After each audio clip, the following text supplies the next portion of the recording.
In September, I released 2 videos and both were reviews of the Teen Beach films. However, in both videos, I tease another one that would be a combination of both, plus bonus content focusing on the franchise in general. You guys know me, I generally like to cover as much as I can about a topic, but I feel like putting everything in the original videos would have made them longer than they needed to be. It also would have just messed with the flow of the reviews. I like to end my reviews with final words about the movie. It would be strange if I ended it with a tier list of all the songs, for example, and then say goodbye. I also wouldn't want to interrupt the actual recap portion of the video by talking about some of the tie-in stuff or online games that were made for the movie, as some people just simply don't care about that kind of information. So I decided to combine both reviews into one, then include bonus content in between so I can cover everything I want to about the entire series and not just review the 2 films, since there is a good amount of stuff to talk about. Plus, people really do like those long videos. It helps them fall asleep or entertain them as they work on stuff around the house, or it helps them procrastinate from their schoolwork, that too. So if you're interested to hear me talk about even more Teen Beach Movie, or re-listen to the stuff I already went over, then feel free to check this video out. My name is Mr. Nostalgia, and today we're going to be going over the 2 movies, of course, but also talk about the music, cross promotions, the online games, and a bunch of other fun stuff about the Teen Beach series.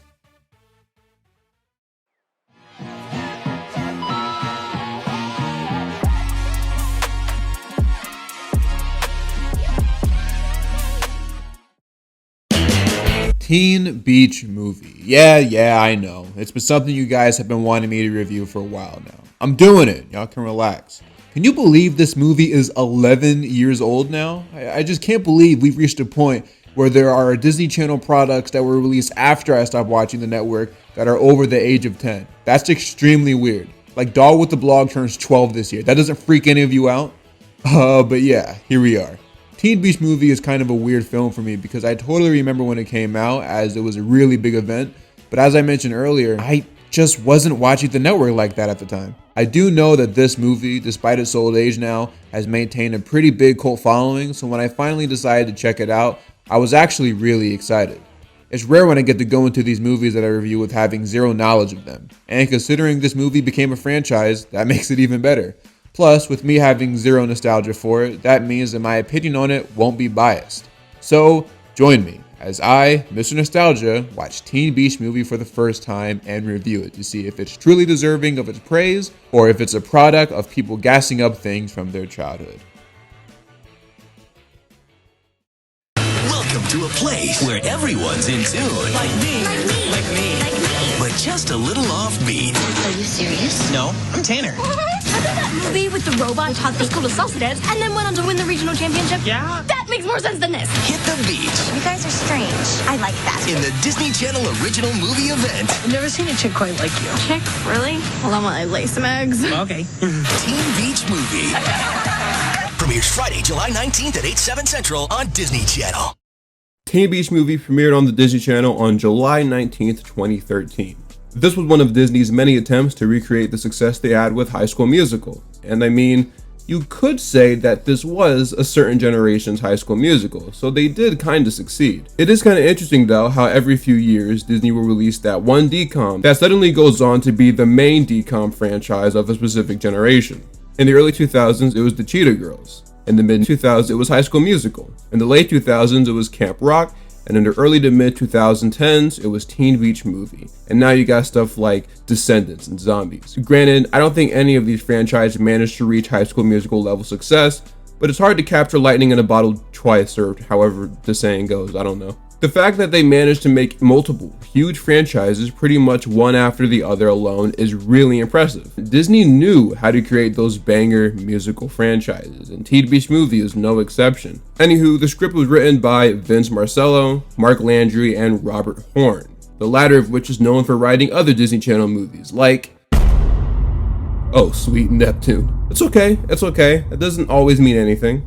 It's all good. The movie is directed by Jeffrey Hornaday, who actually directed Geek Charming as well, a DCOM that I actually surprisingly enjoyed. Filming began in March 2012 in Puerto Rico, which cost Disney a pretty penny. The reported budget for this movie was $8 million, which at the time was their most expensive original movie to date.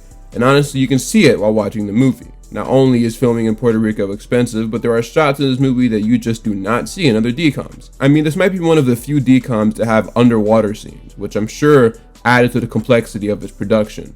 The surfing scenes in general are really well made, plus the set designs and hair and makeup took more time than usual since they had to mimic a certain decade.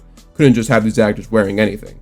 Lastly, and I'll touch on this later, but it really just looks like they actually tried while making this movie. Thought was put into this. It wasn't just a cash grab, and that is something I'll always respect.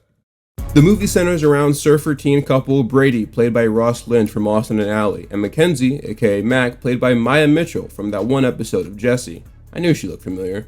We're introduced to these characters during a long surfing montage, where to me it is implied that these two have known each other for a while. Just look at them. They look like the best of friends. Their chemistry is way too good to only know each other for a couple months, right? Just 60, maybe 61 measly days. I'm not tripping on this, right? Just keep that in mind. After a long day of surfing and almost kissing, the two teens walk into Mac's house, I'm assuming, and Mac mentions something about some news that she has to tell Brady. But before she gets the chance, Brady overhears his favorite movie, Wet Side Story, playing on the TV. Turns out Mac's grandfather was watching it, and Brady joins him. Brady and Mac's grandpa explain the plot and significance of this film to Mac, which to me implies that she has not watched the movie, or at least not the full thing. Remember this. Brady even starts explaining his favorite part to Mac, something that I'm sure Brady would have already told Mac if they had watched the movie earlier. That's just me though. That's just me. Mac's aunt pulls up, giving off similar vibes to Charlotte from Rugrats. She informs Mac that they will be leaving tomorrow, and Brady is very confused by this. Turns out the news that she meant to tell Brady earlier was that she's going to be moving to an expensive private school that presumably is nowhere near this area, and Mac was struggling hard to tell Brady because of how much fun they've been having. So yeah, in classic DCOM fashion, Mac seems to be missing a parent. And low-key, she might even be missing both. Her mom is confirmed dead in this movie, but her dad is just straight up never mentioned unless I missed some hidden Easter egg or something. Also important to note is that Mac's aunt is very anti-surfing, as she believes it's holding her back from reaching her true potential and destiny. So when Mac tries to explain to her aunt that she wants to stay an extra day to surf a big wave that she's been waiting for, she's kind of just like, Don't care, stay mad.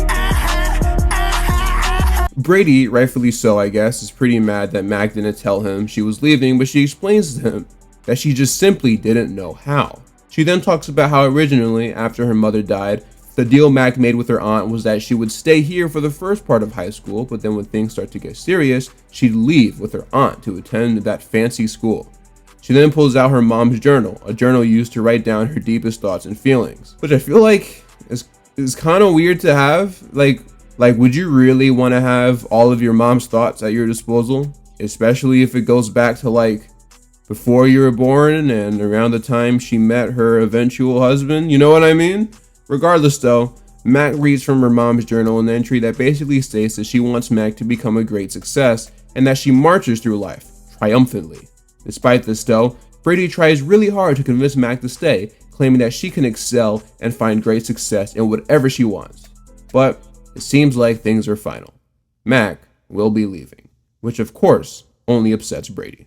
I'm like fairly certain that this is the only kiss in the entire franchise. The next day, Mac is packing up her stuff when she notices her surfboard staring right at her. She just can't help herself, so she puts on her surfer drip, I don't know what the right term is, and heads outside to ride the big wave she's been excited about for a while. Brady had a hunch that she'd be there, so he went to the beach as well. We then get our first real surfing scene of the movie, and it's time I talk about some of the behind the scenes stuff of this.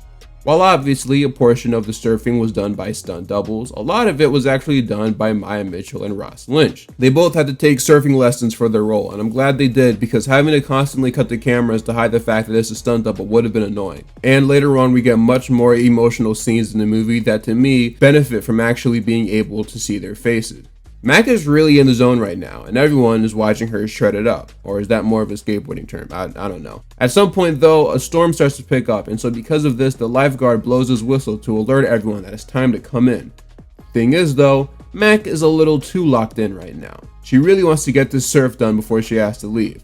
So, fearing for his girlfriend's safety, good guy Brady rushes to the scene on a motorboat to try to save Mac. And even though he tells her multiple times to not surf on the wave, she does so anyway.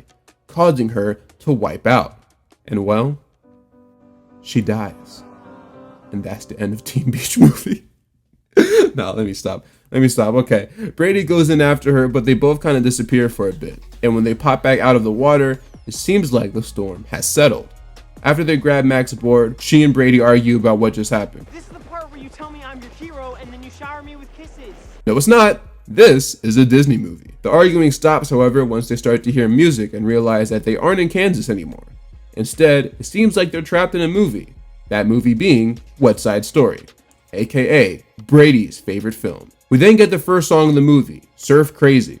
I've never really reviewed a musical on this channel. The closest I've ever come close was Starstruck. So I would love to play some of this song, but I don't think I can. So I'm gonna play a pitched up, perhaps even sped up version of the song, and if that doesn't work, and I still get claimed, then I'm gonna trim the segment out. So if you see an abrupt cut in this video, you know why.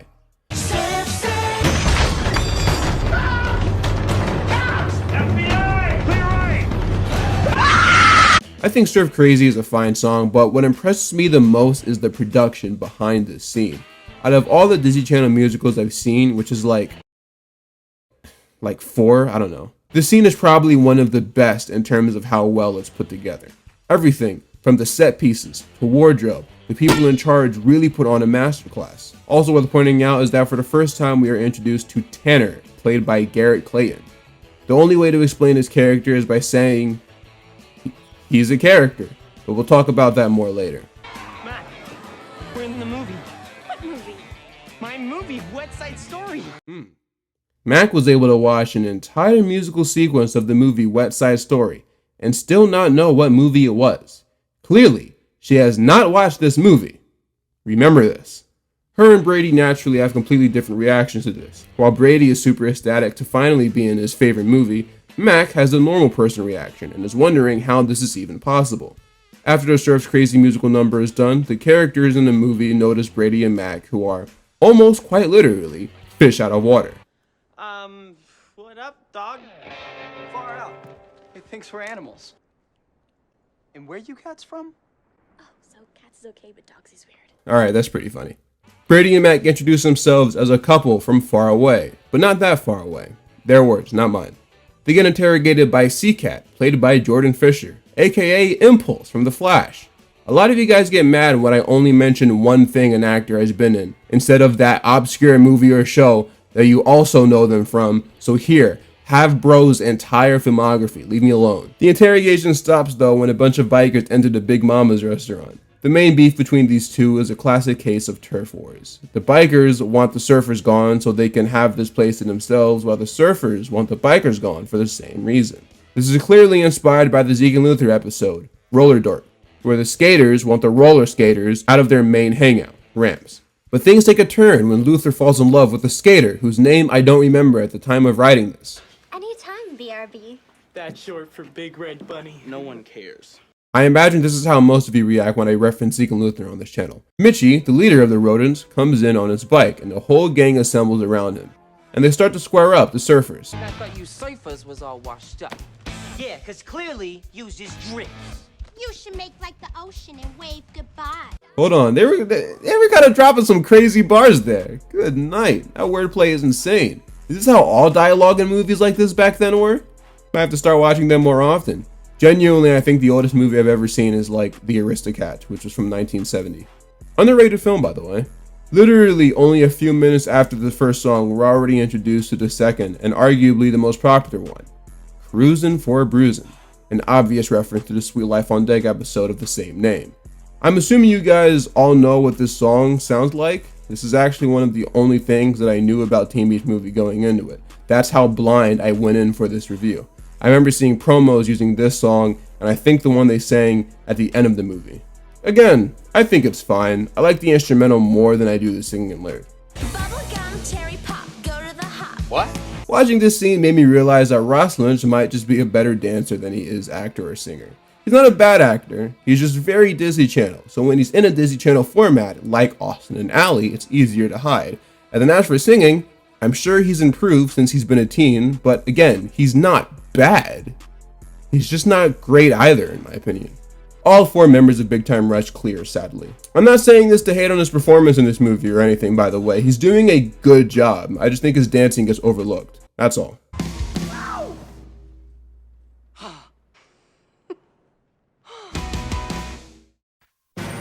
Don't go away. We'll be back with a Disney Channel movie. Are you ready? Ready, Freddy? Ready, steady? Let's go! Surf's up! Disney Channel Summer is all new. All new. All new. Disney Channel Summer is Good luck, Charlie. Austin and Allie, an all new ant farm. Welcome to your new school. This is awesome. Let's go! Surf's up! Disney Channel Summer is Jesse. Shake it up. Dog with the blog. Summer is Phineas and Ferb. Gravity Falls. Fish hooks. Surfers rule. Bikers rule. Disney Channel Summer is Shooty Moody and the Not Bummer Summer. This summer's going to be different. Summer is Teen Beach Movie. Ready, steady. Let's go! Disney Channel Summer is Mickey Mouse Shorts. Here it goes. It's a spectacular musical countdown. Flash Forward Weekend and Phineas and Ferb Mission Marvel. Let's get our hero on. This summer's pretty packed. Surf's Up this summer on Disney Channel. We're back with the Disney Channel movie. Remember that movie with the robot who drank liquid from an abandoned spaceship, turned into a vampire middle school teacher who taught the entire school to salsa dance, and then went on to win the regional championships? Hold up, you sure that ain't a Bailey School Kids book? There's a bit of a dilemma right now. Mac, rightfully so, wants to get back to the real world because her future depends on it, whereas Brady wants to stay in the movie so we can have fun. Eventually though, he realizes Mac has a point, so the two try to figure out how to get back. Considering a storm likely caused them to enter this world, they figure that the best thing to do is wait until the storm that comes at the end of the movie occurs, because hypothetically, that might be their best way out. In the meantime though, much to the dismay of Mac, the two will just have to spend the rest of the time they have left in the movie. You know, I see a lot of guys who grew up with this movie talk about Layla and Mac being their crushes, but so far, I've seen almost zero love for her. Giggles, played by Molly Gray. I don't need a biker, I don't need a surfer. If you could do this? Anyway, speaking of Layla, we're formally introduced to her. Turns out she's Mitchie's sister, and what makes it even better, she's not racist to surfer people. Matter of fact, in the next song, which is called Falling For You, we see this put to action. Or at least, we were supposed to. See, earlier in the movie, we see how this scene is actually supposed to play out, with Tanner catching Layla and the two, well, falling for each other. But now, things have changed. Thanks to the two of them being there, the timeline, if you will, has been altered to Tanner being too distracted by Mac to catch Layla, which leads to Brady catching her instead. Thanks a lot, Brady. Now you started an all-out war between Atlanteans and the Amazons and caused Bruce to die in that alley, not his parents. Brady and Mac take note of the fact that they changed the events of the movie, so now none of the other characters really know what to do.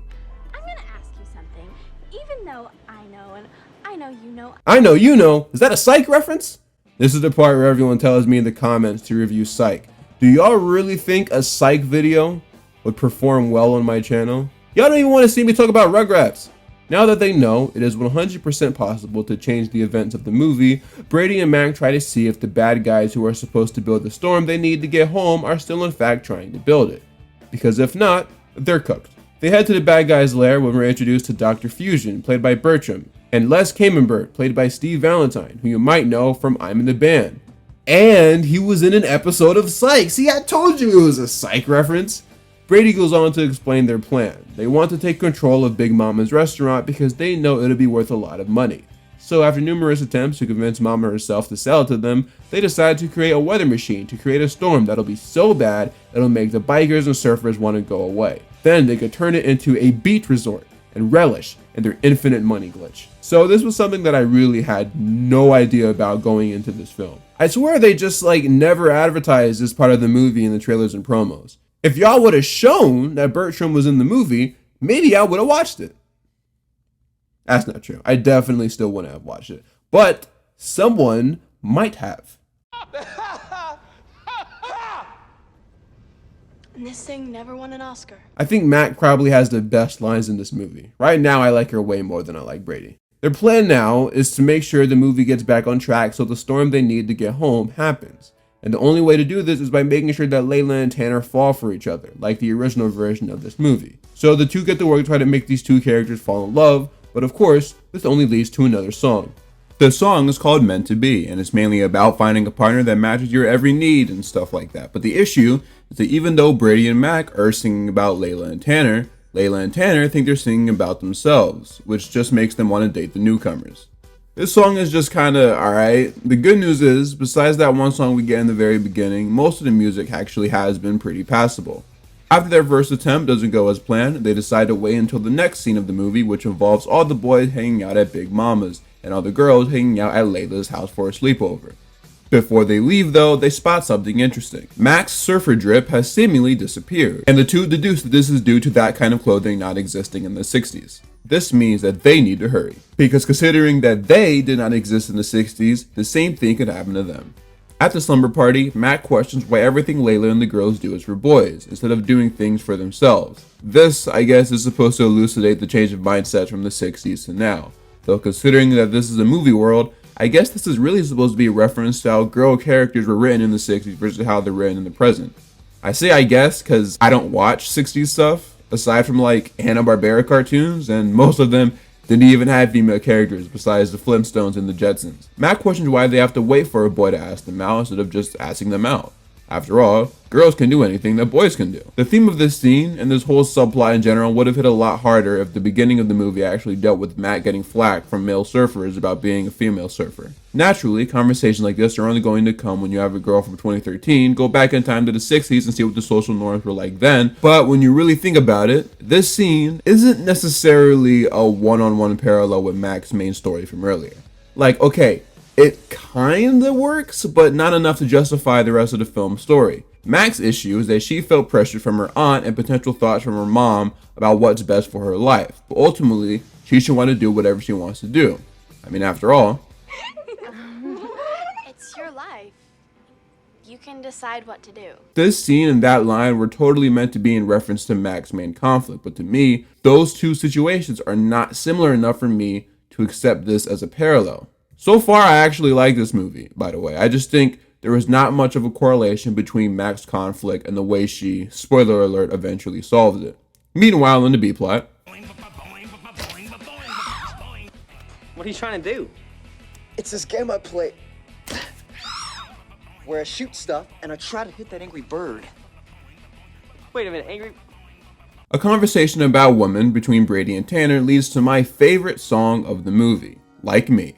Everything, from the production to the lyrics and back and forth play between all the singers, perfect. Best song of the franchise right here. In this song, whenever Brady and Tanner are singing, they talk about how they personally handle interactions with girls. Tanner's mindset is very outdated, whereas Brady's is very modern. In a good way though, not one of those, where my hug at type of dudes. It is a very cleverly written song. It's a little confusing to sing, especially that chorus, but man, it's so catchy. After the song, Mac questions if they'll ever be able to get Layla and Tanner together. But Brady, even though he does want to go home at some point, isn't in such a rush. They figure the only way to get them together is to make them spend time with each other. But, naturally, no Selena Gomez. One thing that is interesting about this movie is that basically every other dude at some point has their shirt off except Brady. And apparently the reason why is due to Ross Lynch's young age. He was only 16 during this movie, whereas the rest of the cast were over the age of 18, so they were allowed to. This could also be why they didn't want Ross and Maya kissing, since Ross was 16 and she was 18 or 19 depending on how long filming lasted. While this is likely the case, I can't help but point out that in Jump In, there is like a 5-year age gap between Corbin Bleu and Keke Palmer, and they kissed. There was roughly a 4 or 5 year age gap between Cara Crane and Luke Benward, the Minutemen, and they kissed. I mean, it is obvious that Disney, I guess, learned from their past because they were doing some pretty crazy things back then, but I do think it is interesting to point out how much the network changed in terms of stuff like this in a few years. Mac puts in some serious work to get Tanner and Layla together. She finds out that Tanner doesn't even have beef with the bikers. The only reason why there's so much tension is just because that's how things are supposed to be. And then later, while talking to Layla, she finds out that she's actually always wanted to learn how to surf. And Mac tells her that even though there are people, such as her brother, that want her to not become a surfer, she shouldn't let other people tell her what she can and can't do. Alright, the correlation between Mac's plot and them going in a West Side Story is slowly starting to appear. I still don't think it's a great way to handle it, but I'll let it slide for a Disney movie. Mac tells Layla that she'll set her up with Brady for surfing lessons, but in all actuality, it was a trap. She's actually just trying to make her go there so she can trick Tanner into meeting up with her. Will it work? Maybe. Unfortunately, we have to go to the villain subplot, though. Hugh. What about me? Not who, Hugh. Me what? You said who. No, you said Hugh. No, it's not who, it's Hugh. Yes, I know it's me. Why would I not know? Okay, whatever. Mac sees a big laser hit the water, which means the villain's plan is working. But before they can do anything about it, they realize that because of how long they've spent in the movie, they are slowly becoming part of it. You know, this movie really is just a reversed version of Fat Albert, and that's kind of awesome. One way this becomes evident is that they can no longer resist the urge to sing. So yeah, they sing a song about how they can't stop singing, and it kind of slaps. Not only is the song good, but the scene is really cool. The set pieces coming in, the choreography. Do you smell that? Someone cooked in here. I mean, this is so refreshing considering the last DCOM I watched. Actual thought and care was put into this movie, and you can see that in this scene. Man, if this is just the first one, I can't wait to see what they have in store for the sequel.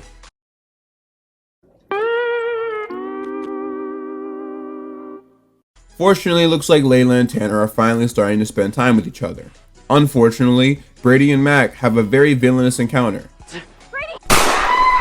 Oh snap! I didn't know this movie got down like that. Nah, let me stop. Layla and Tanner start bonding over the fact that they have interest in exploring the other's hobbies. So they sing a reprise of Meant to Be. I already talked about this song. They become a couple again though. Timeline restored. Welcome back, Bruce Wayne. Towards the end of the song though, Tanner notices this gift he gave to Mac on the ground. From there, they put together that something bad must have happened to them. So they rush off to Big Mama's to get help. Through a beautifully scripted speech, Layla and Tanner are able to inspire the bikers and the surfers to put the beef aside and come together to save Mac and Brady. And together, they charge to find their two new friends. At the lair, Mac and Brady have a heartfelt conversation about all they've gone through the past few days, and it eventually leads to Mac confessing that she isn't all that upset about how things have transpired. After all, it was this experience that prevented her from going on that flight to that nerd school. That's not what she called it, I just made it up. She realized that this whole time she should have been taking the advice that she's been giving to Layla about doing her own thing. Yeah, Mac, man, forget your dead mom, follow your heart. That's crazy, I don't know why I said that. But yeah, take your own advice. When it's meant to... Oh my gosh, y'all just sang the song! The two tell Britian that he's not actually real and instead he's a movie character. And because of this, he starts to gain consciousness. He's woke now. On top of that, I'm the band guy spots the other teens who have miraculously found their hideout. So they start to power on the machine, but just then, all the characters from West Side Story rush in to save their new friends. And chaos ensues. Brady and Mac are untied by Tanner and Layla, and the rest of the gang destroys the bad guy's lair, meaning the movie is officially back on the right track. I don't like that smile. What they gonna do, hang him? Layla uses her bobby pin to dismantle the machine, but gets shocked. Fortunately, her new boyfriend Tanner was there to catch her. And somewhere, Andrew Garfield's Spider-Man is seething. Oh, looks like they just tied the bad guy to a machine. Phew, man, they went out like Wile E. Coyote. That's crazy. Release Coyote vs. Acme, by the way. Thanks to movie magic, Mac and Layla are right where they're supposed to be in order to go home. Before they leave though, they're surrounded by the entire cast of West Side Story, bikers and surfers alike. Mitchie thanks the two for saving Big Mama's while everyone else tries to convince them to stay. But, understanding that they do really have to leave, Layla gives Mac a friendship necklace. A necklace that simply means friendship forever. Everyone hugs it out and the two real, actual humans head back home. So, one thing this movie never really explains is how the two actually get to the West Side Story verse to begin with. Like, it's implied that it has something to do with this family surfboard that has powers or whatever, but they never really go into it like that. And honestly, I'm not even mad. They don't need to. It's not important, and I'd much rather them not explain it at all than write themselves into a hole or a set of rules that they have to keep consistent for the entire movie. The writers of this movie graduated from the Teen Titans school of not explaining stuff, and that's not an insult.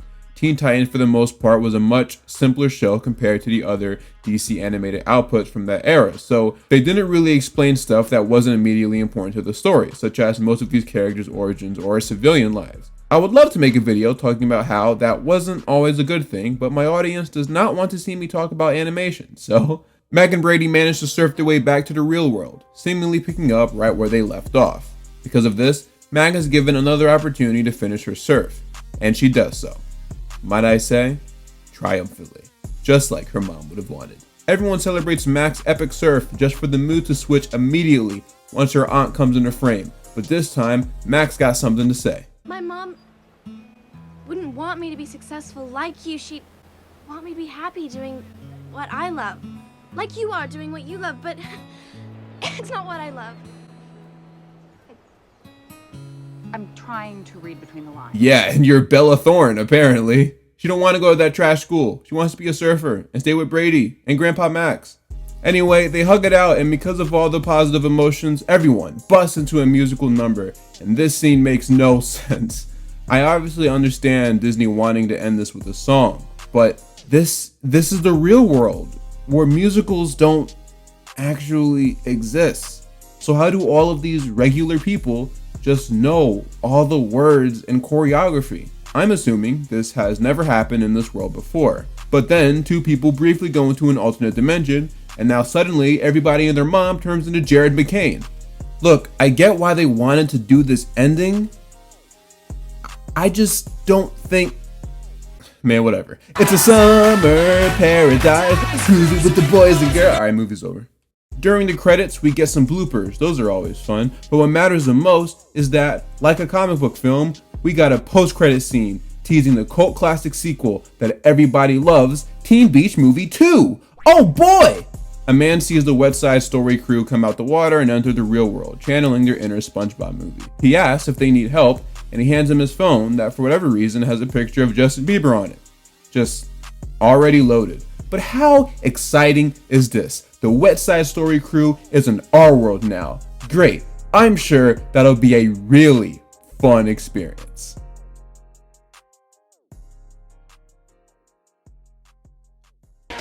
Best Western is a proud sponsor of Teen Beach Movie on Disney Channel.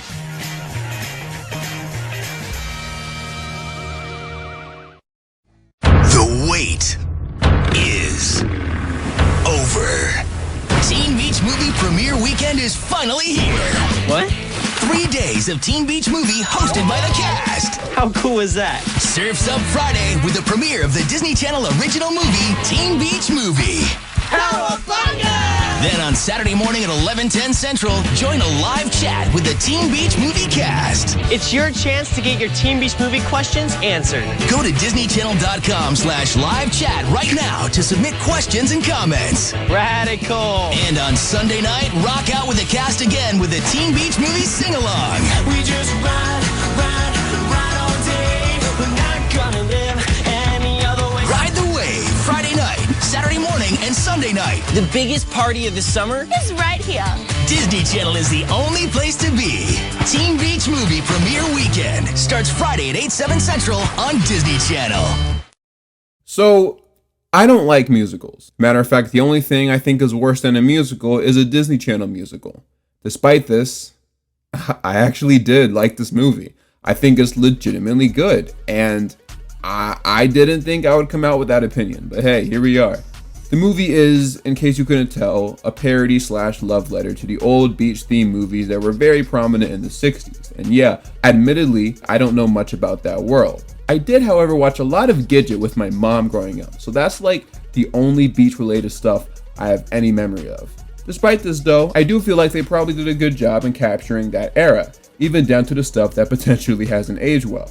One of the things I liked about this movie, and I mentioned this before, but it genuinely felt like they tried while making this. For the most part, everything was really well thought out and executed. I'm sure the cast and crew did a lot of research on the films of that era. I also liked how committed they were to making the film inside the West Side Story movie feel as movie-like as possible, even down to playing around with stuff like the characters only being able to react like their characters since they haven't been written any other way. They can't experience pain or anger unless they've been designed to do so. Or even smaller stuff, like transitioning in the scenes immediately, since there was never anything made to be in between them. It's stuff like that I wouldn't have questioned if they didn't include, but because of the fact that they did, I'll give them props. As for the characters, you know, it's interesting. Ross Lynch gets the top billing credit in this movie, but I feel like that's only because he was an established Disney star. Make no mistake, this was Maya Mitchell's movie. Not only was the main conflict hers, but she played a bigger part in solving it than Brady did. There's about a 7-ish minute stretch in this movie that not only is one of the most important stretches, but it also has 0 Brady screen time. Despite this, it manages to set up the film's third act and, as a result, ends up getting the two surfers home. It starts with Mac and Tanner surfing, then cuts to Mac finding out Tanner doesn't even have any beef with surfers, which leads to the Mac and Layla scene where Layla tells Mac that not only does she not have beef with surfers, she herself actually wants to surf. That scene sets up Mac telling Layla that Brady will teach her tomorrow at the beach, but obviously that was a lie to get her and Tanner a chance to bond. Of course, that scene leads to them falling for each other, which puts the movie back on track and ultimately allows Brady and Mac to return home. Then, in the middle of all that was the villain subplot, which I don't even really need to explain. Brady is still an important character though, because him being a fan of the movie justifies the plot point of them entering it, and his expertise on the picture is what helps Mac even get the idea to put Layla and Tanner together. But, in terms of actually locking in and moving the plot along, Mac did more than anyone else. I'm glad they went that route because Mac is actually an interesting character, whereas Brady is just a slightly smarter Austin Moon, but with a love for musicals, not just music. Layla and Tanner were fun additions to the film as well. I love how stupid they are sometimes. Mac! Brady! We are here to save you. Look at that, Brady. They got together all by themselves. We're here to save you. I don't care. You don't? Hey, you know what? No, I don't know that either. I've always wanted to ride a motorcycle. Are you serious? No, I'm Tanner. I don't know why, but for some reason I thought that Jordan Fisher played a bigger role in this movie. It's most likely due to him probably having the best career out of everyone here post-Disney. But yeah, I was definitely misguided with that one. All the other West Side Story characters were cool, but I mean, it's kind of hard to talk about them when they're so one-dimensional, even though that was the intent, of course. I will say, this movie being a parody and even purposefully corny saved it for being lame and cringy. Other Disney movies, I usually have a reaction like, this is so stupid. But with this movie, it's too self-aware for me to have that reaction, and because of that, I actually thought it was clever. That's why I didn't like the ending, because it just reverted into being a regular musical, the same musicals that I make fun of.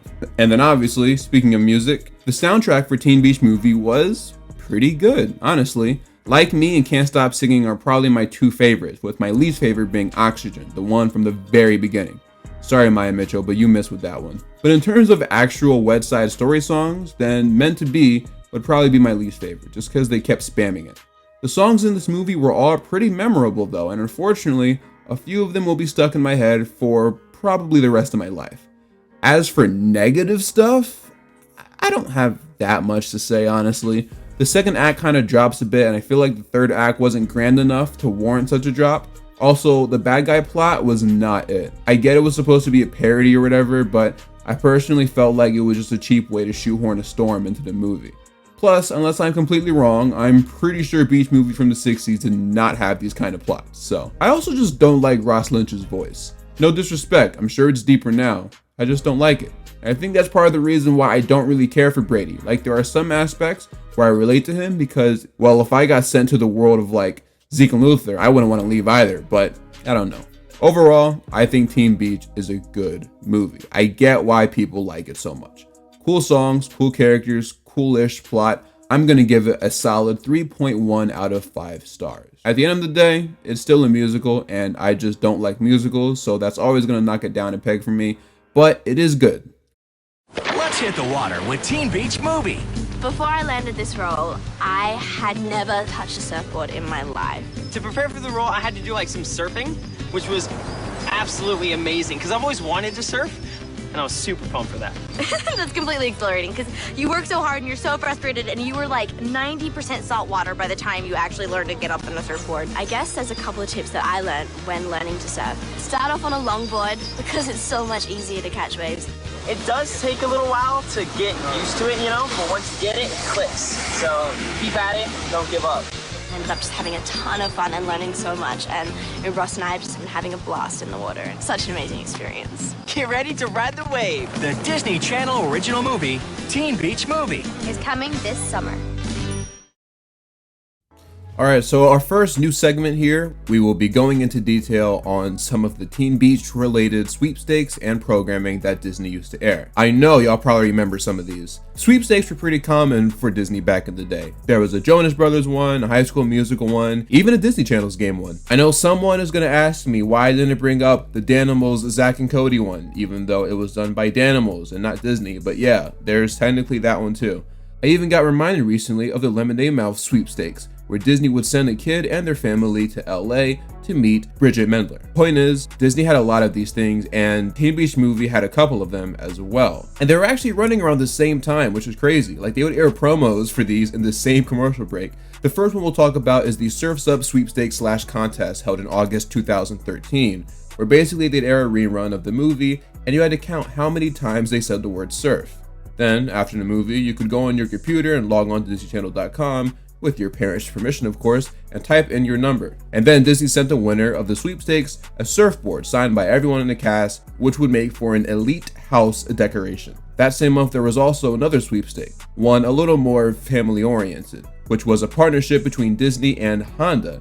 Instead of just winning one item, this one actually involved a trip to LA for an exclusive viewing of Teen Beach Movie with Ross Lynch and Maya Mitchell. And to make it even better, the winner's family would receive a brand new, at the time at least, 2014 Honda Odyssey. Love me a good Honda. Then, on top of all that, 10 other people had a chance at winning a Teen Beach Ultimate prize pack consisting of beach balls, bags, and pool floats. This one is a lot more interesting to me than the first one. Like, a surfboard is cool, sure, even if you're not a surfer, it's just a nice decoration to have, assuming you're a fan of the movie. But like, a trip to LA plus a whole car, and a Honda at that thing probably still running to this day. Plus, even if you lucked out on the main prize, you still had a shot at winning some of these other ones. My only question now is, did anyone actually win these? Like, I'm sure they did, but I haven't seen anything online confirming it, so I don't know, man. Maybe this video can be a way to connect with some of these sweepstake winners so we can finally see who stole all of y'all's dreams. Also too, I'd like to open it up to the comment section and ask, which one of these giveaways would you have wanted? Let me know. So that's it for the sweepstakes, but as you probably remember, Disney Channel did a lot more than that to spread the word about Teen Beach Movie. No, a little bit after the movie aired, Disney released a dance-along version. It was another rerun of the movie, but this time featured step-by-step tutorials of some of the film's dance numbers from the cast. They treated this like a whole event too, like they even gave it its own pair of bumpers. The step-by-step tutorial for Surf's Up is actually available in full on YouTube thanks to the UK Disney Channel account posting it. They gave everyone the same shoes, bruh. Come on now. This is also, I imagine, where a lot of you found out that Maya Mitchell was Australian. For a lot of the promo, she used her natural accent since she wasn't actually in character. I'm not gonna lie, this entire dance along is mad boring. Maybe kids that actually wanted to learn the dances thought this was interesting, but it's a bit of a hard watch now, at least for me. However, the special did in fact exist and actually debuted to 3.7 million views, so I guess y'all were interested. For 2013, the Teen Beach festivities came to a stop in November though, when Disney would air the movie again during something called Teen Beach Surf's Up Sunday. During, I assume, the commercial breaks, Ross Lynch would tell the audience stories and fun facts about the process of filming Teen Beach Movie.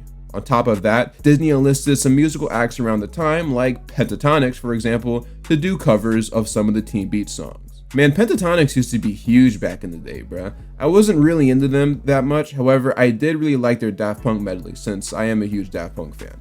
A lot of this just shows how big of a hit Teen Beach was, because you almost never saw Disney Channel movies get this kind of buzz. I think it also helped that this was the first DCOM to really take off in the social media era, so being able to collaborate with groups like Pentatonics is a product of that. I think one of the strongest examples though was for sure the One Direction promo. Yeah, you heard that right. Hi, we're One Direction, and we've got some big news. Check it out. It's Radio Disney's sizzling summer concert series sweepstakes. One lucky fan will win a trip to LA to meet the band and then watch them perform live in concert. And to catch the Radio Disney Planet premiere of One Direction's new song, Best Song Ever, tune in live to the premiere of Teen Beach Movie. Many will enter, one will win. One Direction and Teen Beach Movie have a surprisingly rich history. Not only were all of the things said in the promo true, to help promote the movie, 7-foot Teen Beach branded beach balls were dropped at concerts for the band across the country. This movie had an insane marketing campaign, and I feel like that's one of the reasons why so many people remember it now. Disney put so much money into making sure that kids were remembering Teen Beach even well after it premiered. And Disney would just not let this movie go, man. They did this thing in March of the next year where they aired a marathon of the High School Musical trilogy, plus the first Teen Beach movie, but this time the gimmick was they were all sing-along editions. Plus, they were always constantly airing some sort of commercial or special using the actors as well. Like, I'm sure you guys remember Disney 365, right? Bruh, there were 3 of them featuring Ross and Maya. All of them taking place at either Disney World or Land, where they basically just talk about the rides there and, of course, Teen Beach. And somehow it still does not stop there. Do y'all remember The Chew? No, not The View, The Chew. Well, Disney ran this promo from the Magic of Healthy Living series featuring Grace and Garrett from the film. They talked to The Chew host, Daphne Oz, about a new and healthy twist on a classic food. Oh, okay, I wonder what it's gonna be. Pita pizza. Man, ain't nobody trying to eat that. It's clear that Disney wanted its viewers to be as familiar as possible with the cast of Teen Beach Movie, so there was always something going on in the commercial breaks that had them in it. Another way Disney tried to push out some of these cast members was by having them appear on other Disney shows from around that time. I mentioned it earlier, but Maya Mitchell appeared on an episode of Jessie where she played an actress named Shaylee Michaels. Also in that episode was the dude who played Butchie. Even deeper of a Teen Beach connection, Grace Phipps was in an episode of Austin and Ally where she also played an actress. There's actually a reference to Teen Beach Movie in this episode too. I've always wanted to be in a beach musical. What are you gonna be, some kind of singing surfer? I don't see it.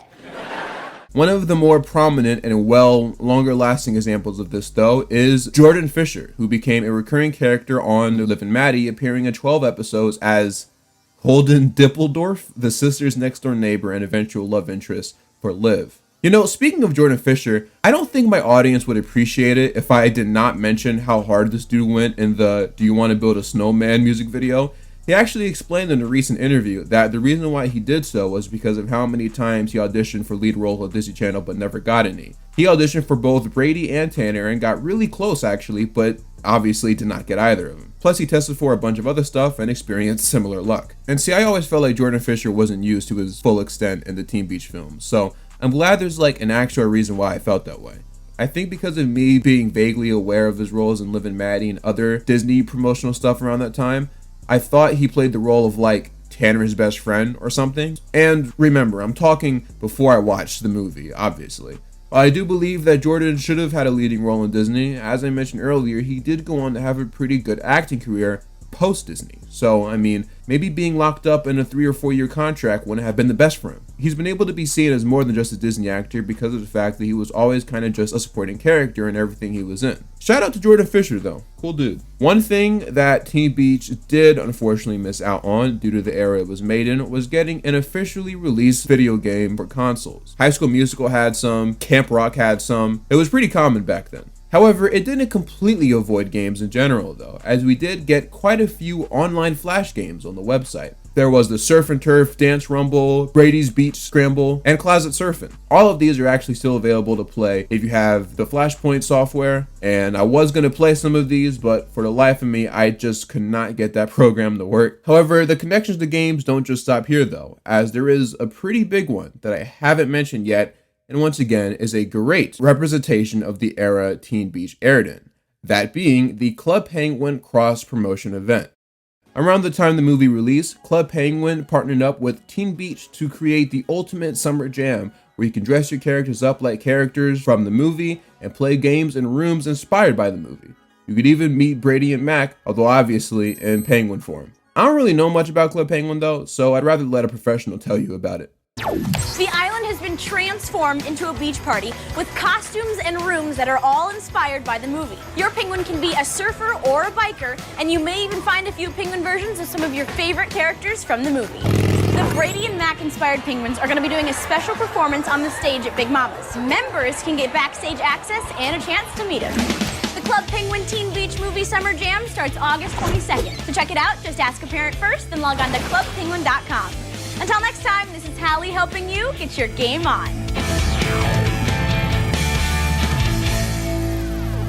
They did an insane amount of promotion for this though, like multiple trailers and promos involving some of the cast members. It was crazy. I wish I knew more about Club Penguin though, so I could talk to you guys about it, but I was much more into Pop Tropica back then.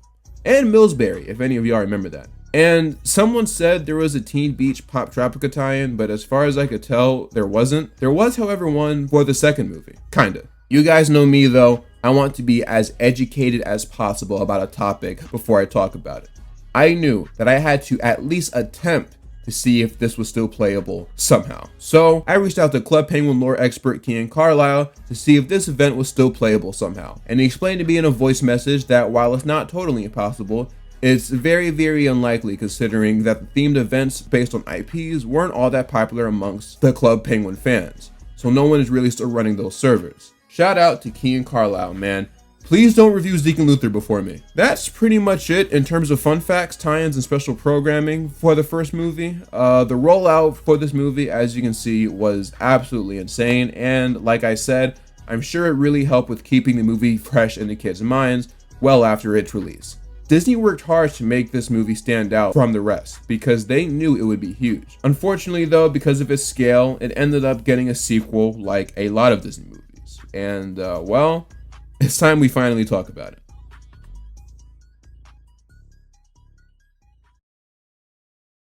The biggest beach party of the summer is here. Let's go!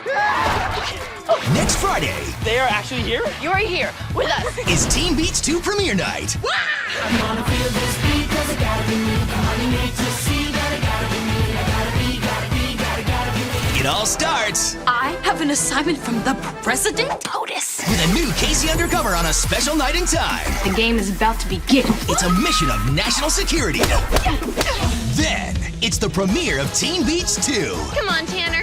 Let's take a walk down this crazy beach tomorrow. Yeah! But Layla and Tanner aren't the only time travelers. After the movie, meet the besties with one amazing power. I think we just time traveled. It's the series premiere of our newest comedy, Best Friends Whenever. We're back. Don't drop me. It's Teen Beach 2 premiere night. Mondo, dude. Next Friday starting at 7:30 on Disney Channel. Teen Beach 2 premiered on Disney Channel on June 26, 2015, almost 2 years after the first one. Usually, there's a lot more to talk about when going over the history of the DCOM's production, but I kind of covered most of it in my first video, so there's not really much else to say. The cast is basically the same. I mean, there are some new people, but I'll talk about them once I get there. Like the first one, this was shot in Puerto Rico and production began in July 2014.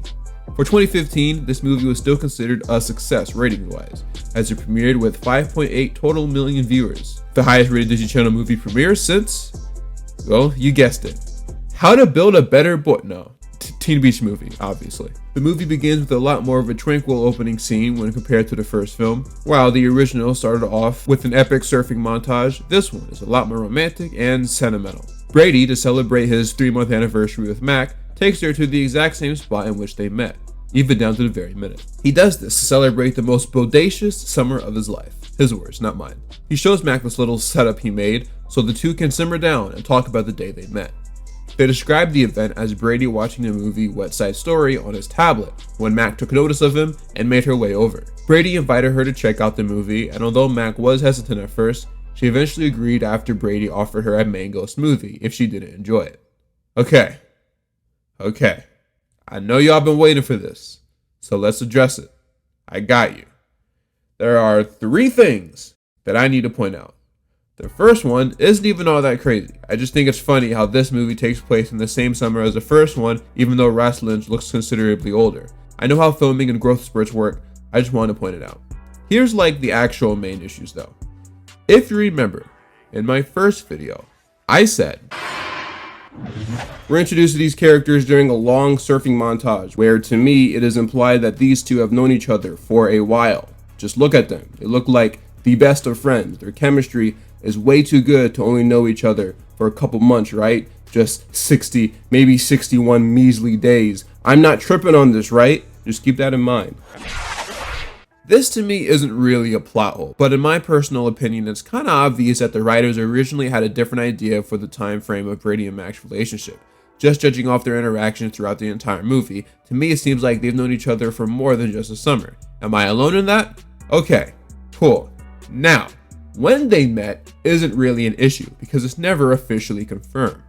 I do think it's a last minute change, but it's not a plot hole really. Here's where the real plot hole presents itself. In the first Teen Beach movie, it is obvious that Mac has not seen West Side Story. We know this because Brady constantly has to explain the events of the movie to Mac. So now, all of a sudden, the writers decided to retcon that huge plot point and change how things really happened. Now, in this new random timeline, Mac and Brady watch West Side Story together, which makes no sense because if that was the case, then most of the dialogue that occurred in the first film would not have happened. And somehow, this is the least egregious creative decision that this film made. But we'll get there when we get there. They fire up the movie, and I didn't realize it at first, but they start watching it right from where they left the movie in the first one, which is a pretty clever way to fit in an extra song, since we never actually saw the ending of West Side Story. Eventually, the scene fully transitions to the West Side Story film, and we hear the first track of the movie, Best Summer Ever. And I'm not gonna lie, this does not hit the same. The sauce that the original movie had during the West Side Story scenes are not present in this movie. It's lacking the fun prop and camera work that the first one had. Even the editing feels less clever. The energy, or aura if you will, isn't there when you compare it to something like Surf's Crazy from the first film. This doesn't seem to bother Brady and Mac though, as they start rocking out to the song themselves, pretending like they were still in the musical. After they're done having fun though, the two get a little serious to reflect on the summer they just had, as school starts the very next day. Brady even wonders if things would be any different for them, since they've never dated while also juggling school. They've kind of just been having non-stop fun for the past 3 months with no real responsibilities.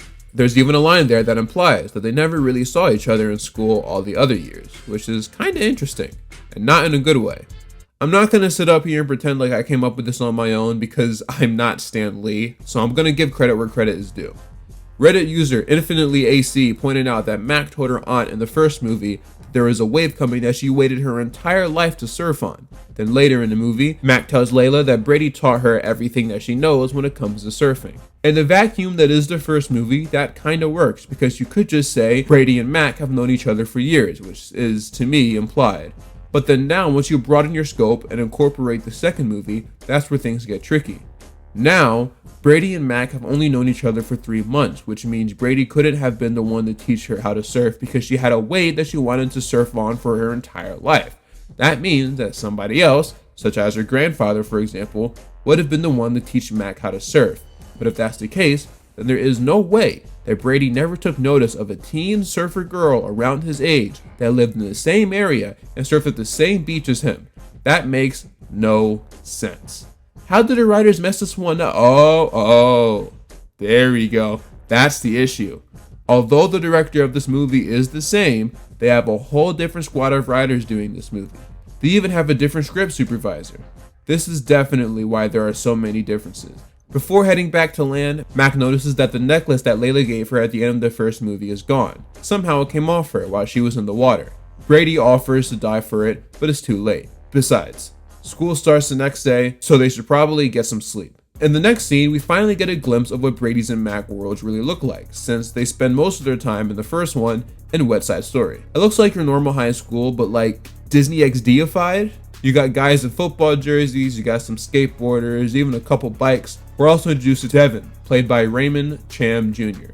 Some of y'all might recognize him as the older brother from Mech X4, a show that I enjoyed quite a lot back in the day. Oh my gosh, that green screening is horrible, bro. Good grief. We find out that Devin spent a summer in Indonesia, where apparently surfing is really popular. Huh, I didn't know that. Brady tells Devin that he actually met a girl during his summer, but Devin is under the impression that she's like them. You know, like...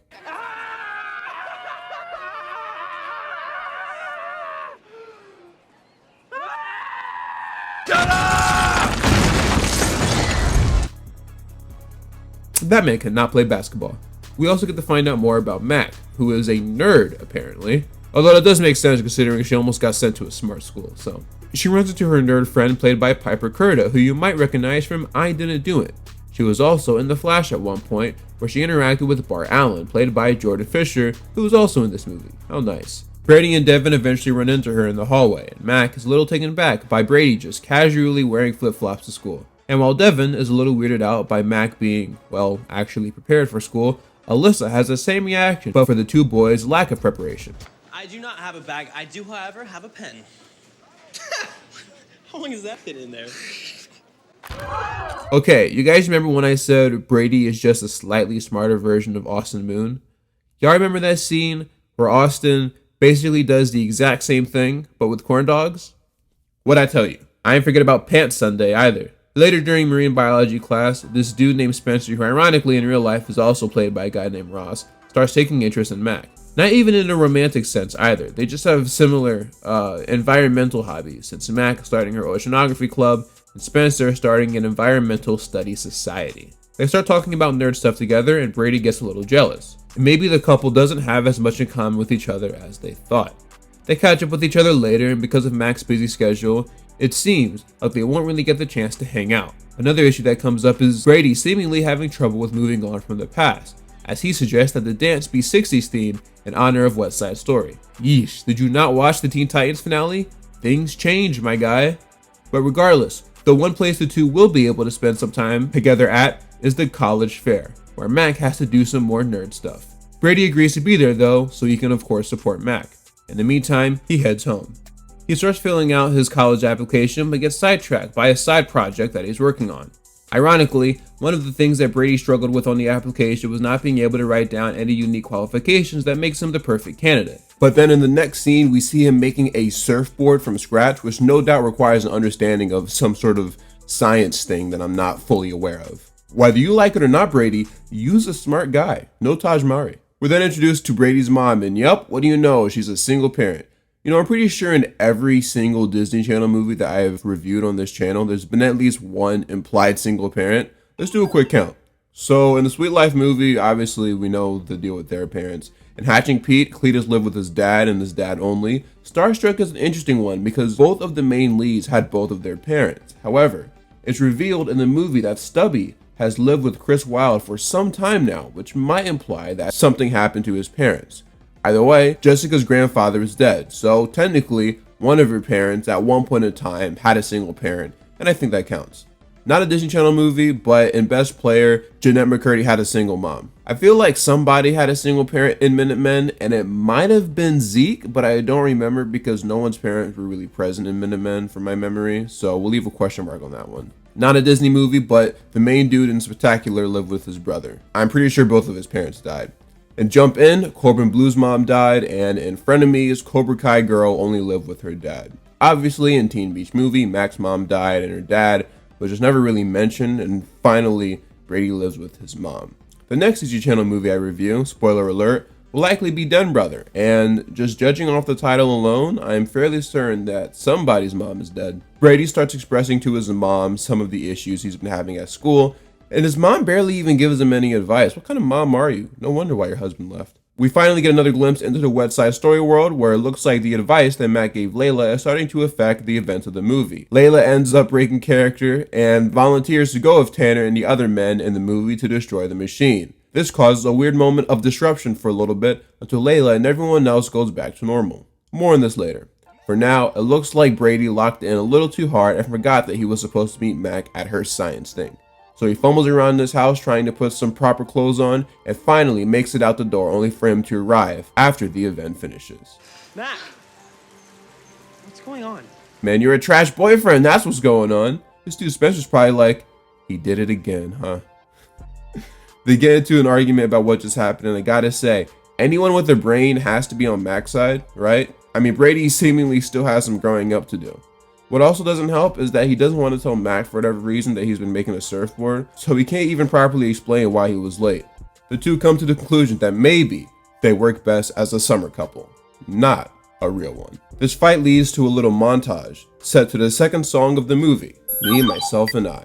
I do actually kind of remember this one from commercials. Turns out, this dude Brady somehow transformed into a one-man band now. Man, if you don't stop all this moping and complaining about Mac and get yourself a record deal or something, you made a whole song by yourself, bro. You are a generational music talent. This does pose the question, when exactly did he learn how to do all this? It's never really implied in the first movie. You know what? You can shut me up, bro. Forget it. You want something different right now, boss man. I apologize for disrespecting you in the first movie. You're singing now. This song kind of bangs, I won't lie. Meanwhile, in the West Side Story verse, Layla continues to break character, which in return starts breaking their universe. She steps out for some fresh air and Tanner follows. Turns out, Layla really misses Brady and especially Mac. She even wants to be like her. So after finding the necklace, she realized that the portal connecting the two worlds must still be there. And because of that, she decides to attempt to find Layla so she could be with her again and learn from her ways. She waves goodbye to the crowd of people that randomly spawn behind her and quickly makes her way into the ocean, hoping to find her friend again. And Tanner decides to follow suit.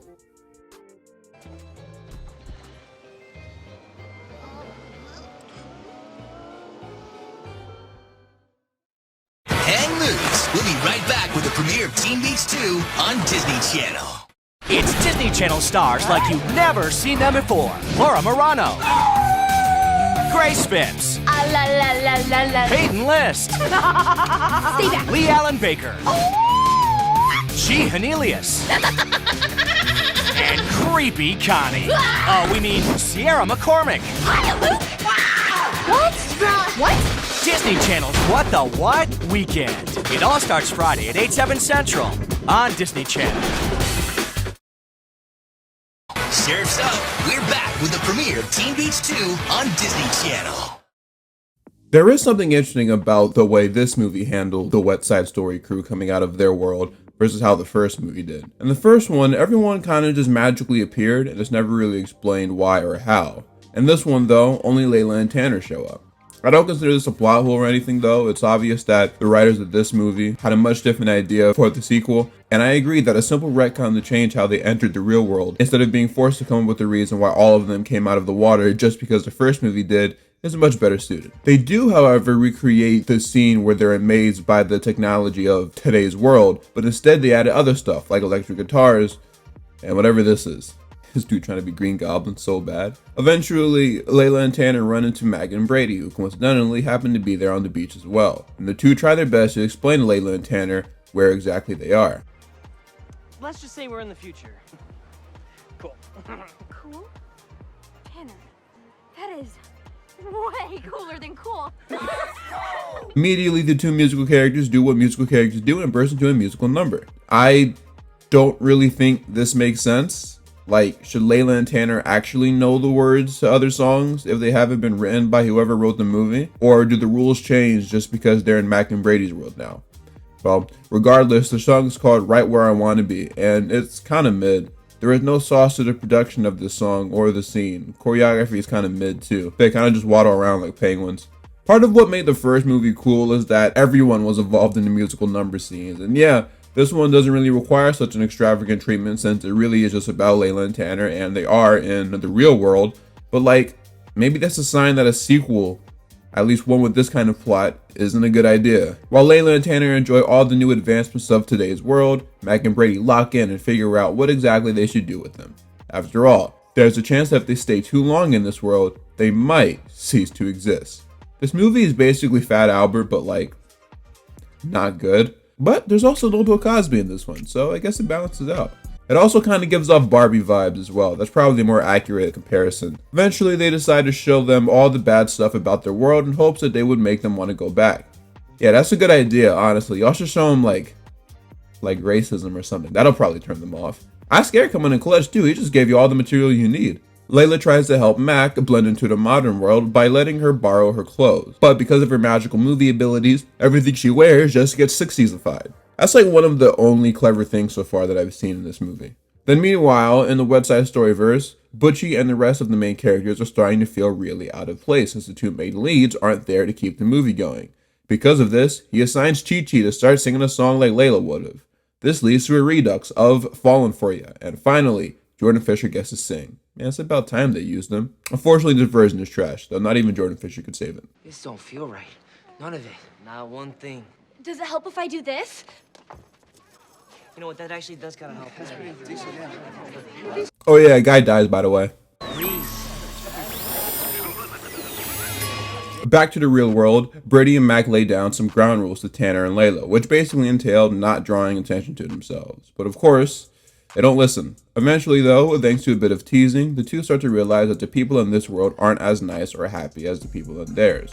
Honestly though, were they not also getting teased or at least heckled in West Side Story? That was the whole point, right? Like the bikers did not like the surfers? I don't know, this shouldn't exactly be new to them. Nevertheless, this leads to another song, and honestly, this is the only one so far that actually feels like there was real effort put into it. Like, the song is still mid, but at least the scene is still kind of clever.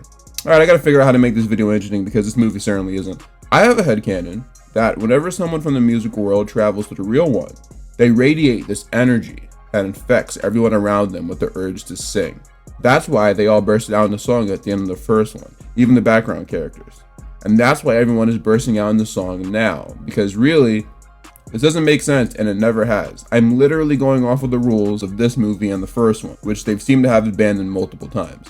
The whole reason why Layla and Tanner can't sing is because it would draw attention to themselves, because spontaneously bursting into song is not something that is normal for this universe. Yet, it just keeps happening anyway. Later, Tanner tries to meet up with Layla to ask if she wants to hang out, but she can't because she has calculus homework. Should I even bother pointing out that it's kind of impossible for them to be already enrolled into that school or nah? I feel like that's one of the only times where it's a Disney movie for kids is a valid excuse. I'll let it slide. But Brady takes Tanner home and the two get to talking about their respective girlfriends and the issues they're having with them. Tanner, for once, is talking like a real person with a real issue. He gets going on about how when Layla went into the water to come to the real world, he felt the feeling of worry for the first time. Worry that she wanted to go there because he wasn't enough for her. And the way that his actor delivers this line is like kinda heartbreaking. You can tell that Tanner is genuinely struggling with this new emotion because while he is still upbeat and positive, he also looks and sounds like he wants to break down into tears. I'm worried that Layla wanted to come to this strange world because I wasn't enough for her. It's enough to make a grown man cry, but not this man.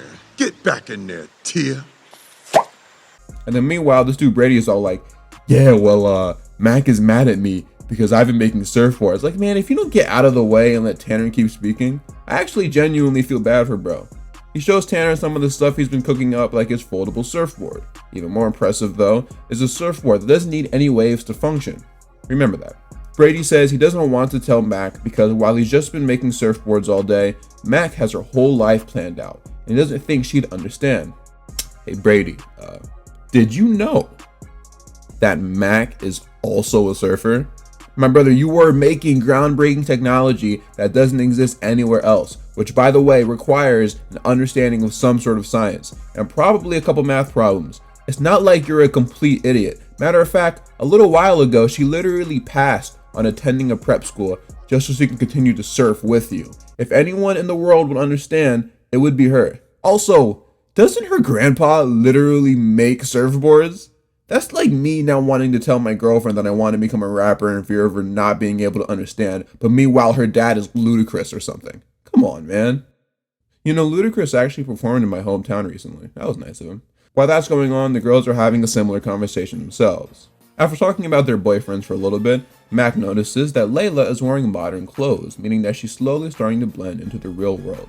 The same is happening to Tanner, as his teeth have lost the ability to sparkle whenever he smiles, and he's able to feel the effects of water. I made this comparison before and I'll most likely do it again, but this movie is literally just Fat Albert at this point. During the second act of Fat Albert, the cartoon characters that came to the real world are slowly starting to become one with it. So they have to go back into the TV before they all turn into celluloid dust. The issue is though, Fat Albert is struggling with this concept, so in order to get the answer he desires, he goes to his alleged creator, who is, well, Bill Cosby. I bring this up because once the two tell Tanner and Layla that they are in fact movie characters and they need to go back to their movie world, Layla takes on the role of Albert and struggles with the concept of being a movie character. To explain this to them, they of course sing a song. This one is called Silver Screen, and it's alright. You'll notice though, they basically just try to recreate the Can't Stop Singing scene from the first film by bringing in props and other background actors. I can't say this scene is sauceless, but it's also just less unique considering we basically had this in the first one. It is a very well done scene though. Honestly, I know this probably would have been too much for the movie and wouldn't have fit, but I personally would have done something using a 2D animated character. Like the old Gene Kelly movie where he's dancing with Jerry the Mouse. I'm not saying I would have like remade that scene or something, but some animated birds flying around them would have not only been cool, but also would have separated it from Can't Stop Singing. I don't know, just my 2 cents. Anyway, Layla's like, cool song, but I still don't want to go back, so she chucks her necklace back into the ocean, which of course makes her go right back to the West Side Story verse. The movie characters noticed it in the water and put 2 and 2 together. Considering people have been disappearing left and right since Tanner and Layla left, Butchie decides that the only way to fix their world is to leave it and bring them back. So that's what they do.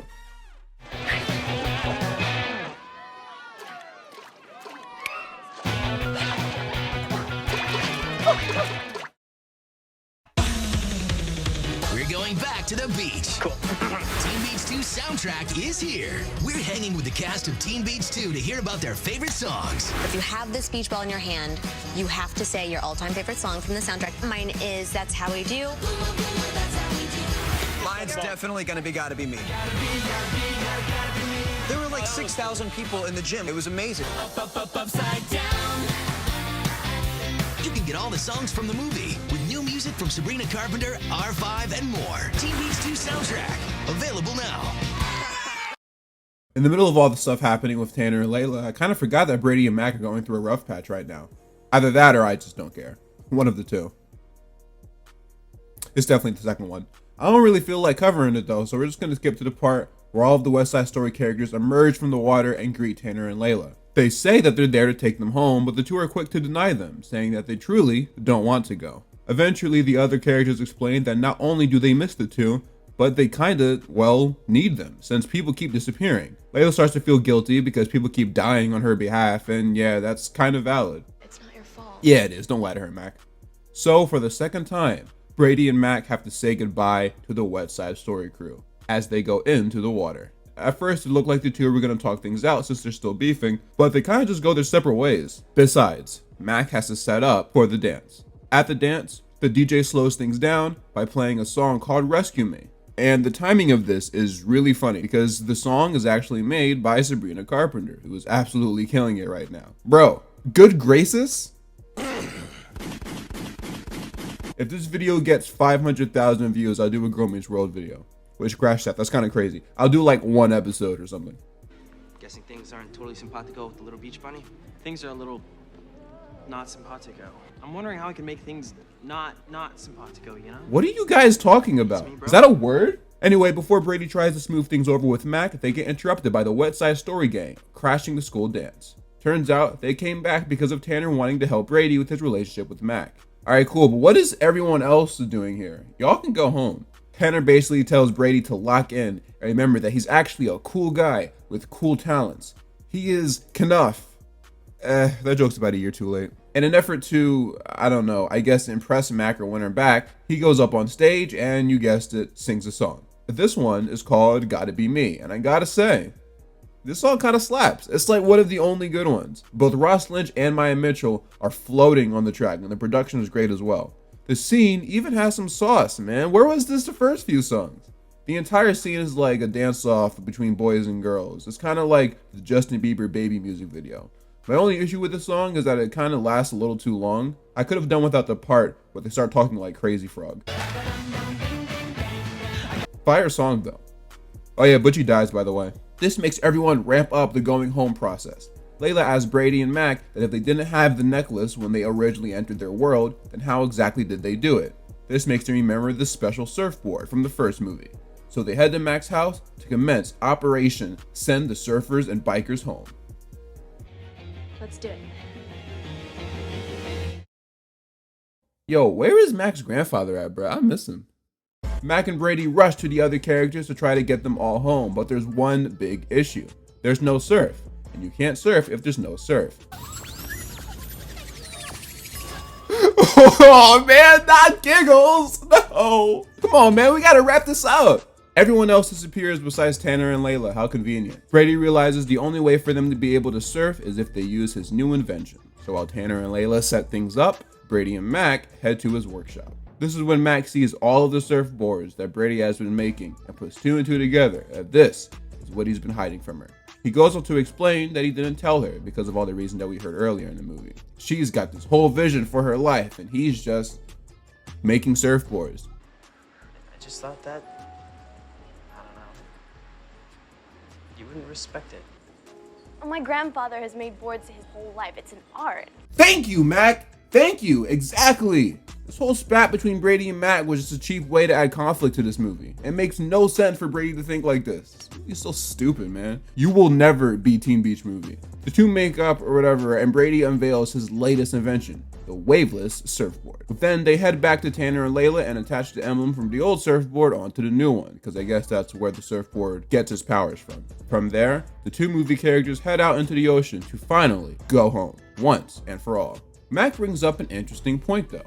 Hypothetically speaking, if this doesn't work and Layla and Tanner vanish, then that would mean West Side Story never happened, which means that Brady never went out to the beach to watch it, which means that the two of them would never actually meet each other. But Brady reassures her that there isn't anything in this world that would make him forget her.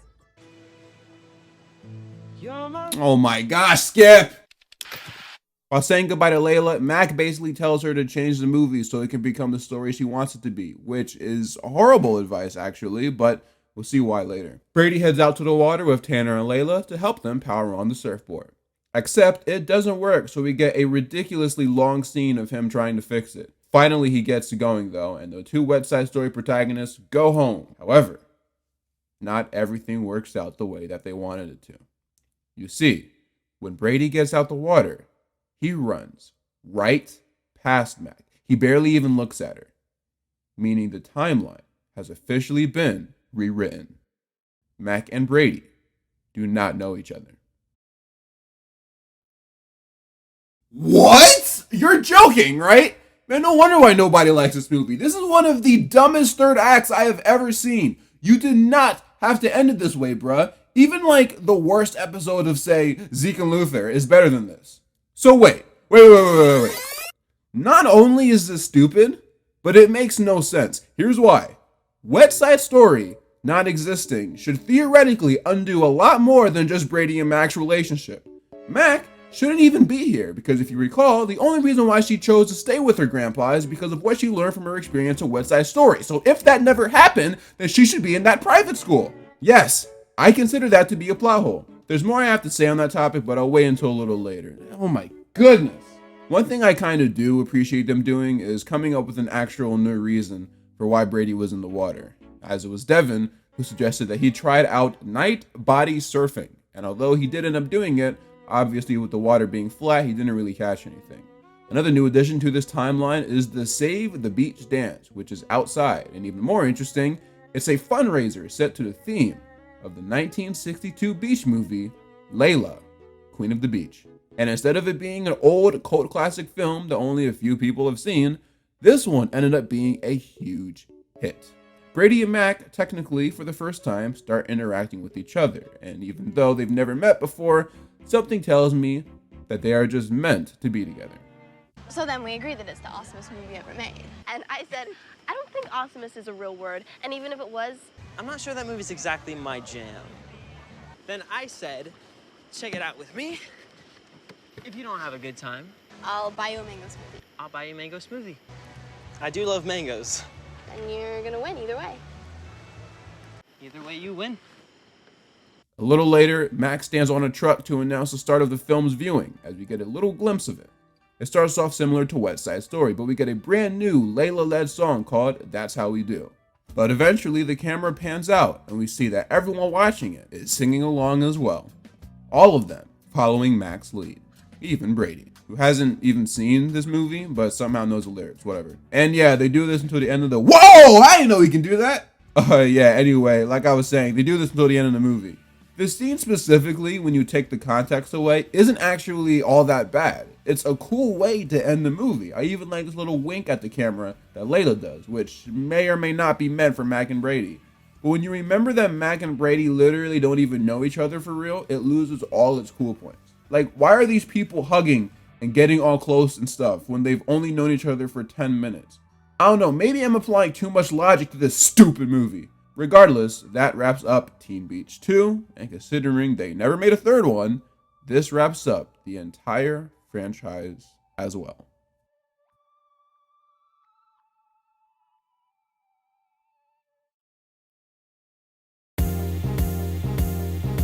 So, final thoughts on Teen Beach 2.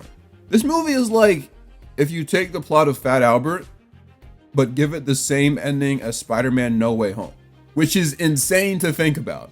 But okay, before I look at it as a sequel, I want to look at it as a movie, specifically a Disney Channel original movie. As a Disney Channel original movie, it's bad, but I also don't think it's on the same tier as stuff like Frenemies or Starstruck, movies that I openly hated. I actually have a Letterboxd account, which by the way, y'all should totally follow, and on it, I actually rank every DCOM that I've reviewed on my channel, aside from Geek Charming, which I was going to make a video on, but scrapped it once I did 2 seconds of research and saw what happened between the 2 main leads. Not gonna get into it, Google it yourself. It's not a Geek Charming video. I did like it though. And you can see I have it right between Jump In, which I thought was just okay, and Starstruck. It loses a lot more points for me when you factor in the whole sequel aspect. And again, it's still bad. I don't think it's horrible like some of those other movies. Even though I personally felt there was less thought and care put into this one than the first one, it still has a higher production quality than most other DCOMs.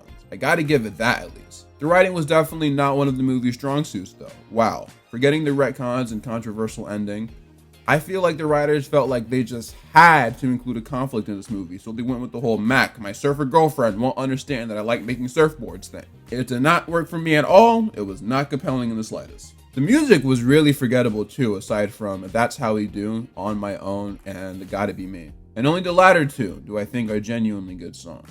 Part of the charm and appeal, and even what helped the first Teen Beach movie stand out, was seeing these regular people in the 1960s world. That's interesting. Why would I want another movie just for it to take place in our world? That's not really all that fun. I mean, I get it. They wanted to do a sequel since the first one did so well. I'm not mad at that. But at the same time, I don't think Teen Beach is something you can do twice. It's just too unique to top on a Disney Channel budget. One of the differences between this movie and the first one was how it handled the characters. Mac, at least to me, was the real lead of Teen Beach movie, but in this one, things are a lot more equal between her and Brady since the main conflict of the movie is actually centered around them. But even though the characters were more balanced this time, I still prefer how they were written in the first one. Layla and Tanner, on the other hand, were honestly really cool though, especially Tanner, who low-key was my favorite character in the movie. He was just really excited about everything, and it was endearing to watch. Even when his character needed to get serious, I was impressed with the way they handled it. And Layla was cool too, I just personally don't have much to say about it. She is very gorgeous to me! The other West Side Story characters had even less of a presence in this one than they did in the first one, although at least Jordan Fisher got to sing more. Now, as for the sequel aspect, this is where things get rough. Now, allegedly, the reason why a third movie didn't happen is because of Ross Lynch's Disney contract expiring around that time. So I understand why they wanted to end the franchise here with the second one. My issue, and from what I've gathered, everyone's issue, is the fact that they made this movie just to undo all of the first one. And for what? Y'all didn't need to do that. Why couldn't Mac and Brady just be a happy couple and then end it there?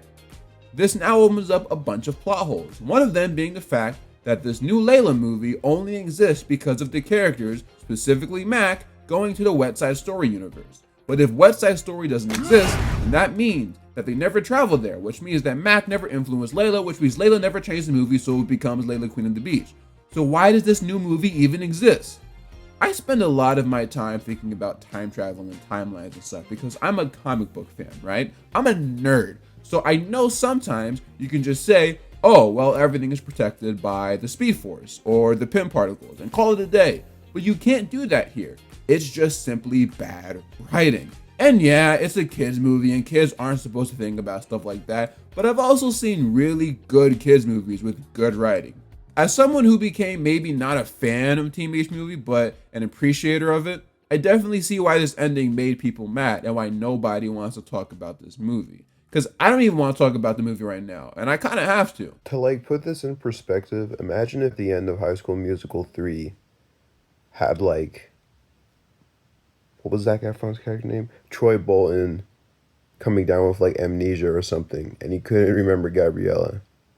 And then just like, that's how it ended. So they have to start their relationship over again. That's what this is like. One interesting aspect about the whole characters coming to the real world thing that I felt should have been touched on but wasn't, was the idea of the characters meeting some of the cast and crew of West Side Story. I know it would have felt too much like Fat Albert, obviously, but Mac and Brady taking Layla and Tanner to see the actors that played them all old and shriveled up as part of their way to help them understand they are just movie characters would have been interesting, at least to me. The scene could have been really sweet, especially if you got actors who used to star in those kinds of 60s movies to play them. That would have opened up a whole new aspect to the movie and would have helped separate it from the first one. But instead, we got this slot. Teen Beach 2 is a cash grab that not only ignores some of the lore from the original film, but literally undoes it for almost no reason. And the unfortunate part about it is that thanks to its mediocre writing and mostly uncompelling characters, it's not worth giving a pass on any level. It also means that the Teen Beach movie franchise will never be able to compete with some of the other Disney Channel movie franchises thanks to it only having one good movie. As just a movie, Teen Beach 2 gets a 2 out of 5 from me. But as a sequel to a movie that's actually kind of good, I'd knock it down to like a 1.7. Starting Friday, it's finally here. Exactly, he's here. Disney Channel, the place to be for the premiere of Teen Beach 2. We're rocking it out all weekend long. It's been the best summer ever. First up, Friday, the world premiere of the Disney Channel original movie Teen Beach 2. Then, Saturday morning at 11, you're invited to join the cast at the Teen Beach 2 Beach Party. A star-hosted summer party celebration. You won't want to miss it. Plus a chance to see Teen Beach 2 again. Why? How? Then, Sunday at 8, you can sing along to the movie and catch the stars lip-syncing each other's songs. You and me and everybody. The premiere of the Disney Channel original movie Teen Beach 2, the Saturday Beach Party, and Sunday Sync It with the cast. I thought you'd never. Get back to the beach, starting Friday at 8 on Disney Channel. Alright, so round 2. Let's talk about some of the stuff Teen Beach 2 had going for it in terms of marketing and whatnot. Just like the first one, Teen Beach 2 had a sweepstake of its own. This one being called the Teen Beach 2 Sensational Dance Party Sweepstakes, hosted by Best Western. You know, I'm pretty sure I've never once stayed at a Best Western before. I've usually always been a Holiday Inn kind of guy. The winner of this one, plus 3 guests, which would likely just end up being family members, would win a 3-day, 2-night trip to LA to meet the 2 main leads, Maya and Ross. Then, 50 first prize winners would get a $100 Best Western travel card. Okay, this one is kind of lame because $100 would get you like maybe 1 night and a couple water bottles from the front desk. Weak. Like usual, kids could enter by logging onto the website, with your parents' permission, of course. I've always wondered how these kind of sweepstakes make parents feel. Like, if you're a kid, the idea of meeting Maya and Ross is great, obviously, but if you're a parent, you probably don't even really care that much. So I guess if it really makes your kid happy, it's all worth it in the end. But man, as an adult, and the only Disney star I'm trying to meet is the mom from Waverly Place, you know. Anyway, the actual premiere weekend for Teen Beach 2 was pretty stacked as well. While Friday was just the premiere of the movie, Saturday and Sunday's festivities were a lot more interesting. Saturday morning was the Teen Beach 2 Beach Party, which apparently is different from the Teen Beach 2 Back to the Beach special, which aired before the movie premiered, even though they were both filmed on the same day. This one was just kind of stupid, not gonna lie. They just do a bunch of random stuff. It's like a selfie without the stick. It's like the Bug's Life without the flick. Like the flick without the booger. Hey, it's like the coffee without the sugar. Like the sugar without the. Okay, enough. Thank you. As time went on, it's kind of obvious that this was just an attempt to rake in new ratings by advertising it as something new, and really, it was just a rerun of the film with, I guess, somewhat new content in the middle. I mean, don't you guys just hate when people do stuff like that? Towards the end of the special, they teased what would be happening on the next day, which was the sing-along edition. Shouldn't have to really explain what that is at this point, since they did the same thing, but for the first one. However, I will say, there is something different about this one. During the commercial breaks, viewers got to witness the cast of the movie sing the songs, but with the actors singing parts that were originally sung by other cast members. Says ready, Freddy, and we paint the town. Why is she singing his line? And why is he singing hers? I know I shouldn't, but I just can't stop myself. Hit the high note, or at least look like you do, with Teen Beach 2 Sync It. It'll be a splash. And I mean, like, okay, I guess it's kind of fun, but it's also very useless. Did any of you actually watch this growing up? Through this special, if you want to call it that, we got a lot of promotional footage for the film, most of which were just fun little teasers to air during commercial breaks and upload to YouTube. Like this one promo where everyone tried to do their best Butchie impression. Alright, you were supposed to do a Butchie impression, not Magilla Gorilla. Man, I've been flaming you lately, my fault, Molly. Earlier I mentioned the Back to the Beach special, which for once was actually an interesting addition to the rollout.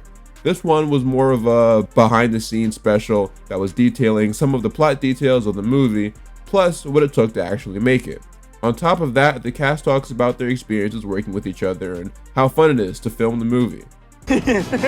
Ross and I pretty much are always making music. There's always a piano or a guitar around, and that's what I spend most of my time doing. A portion of the special was also focused on the music. We also learned that Ross actually wrote the song On My Own on his own with Disney's blessing. You know, there is something interesting about Ross Lynch's Disney career that no one really talks about. He really is the only male solo musical act that actually worked out for the channel. I specify solo because obviously the Jonas Brothers existed, but even then they were a band before they had their own show, so it's still kind of different. And I mean, Disney dabbled with giving guys like Kyle Massey and Adam Hicks their own chances to shine on occasion. And Zac Efron did some music for High School Musical, but obviously not all of it.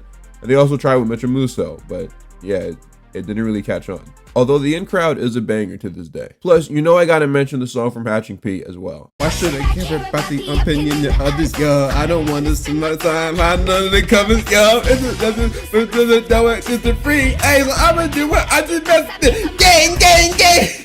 Nah, but like Ross, genuinely is their only real successful attempt. Like other Disney musical talents like Miley, he had multiple avenues of releasing music through Disney. Obviously, he had Austin and Ally, and through that, we received bangers like A Billion Hits, Heartbeat, and my personal favorite, Not a Love Song. I don't know what he released on that show past like season 1 though. I had stopped watching by then. Not a Love Song genuinely slaps though. Pretty sure a couple years ago, it was in my top 10 most streamed songs on Spotify. He also had R5, his band at the time, which was filled with some of his family members.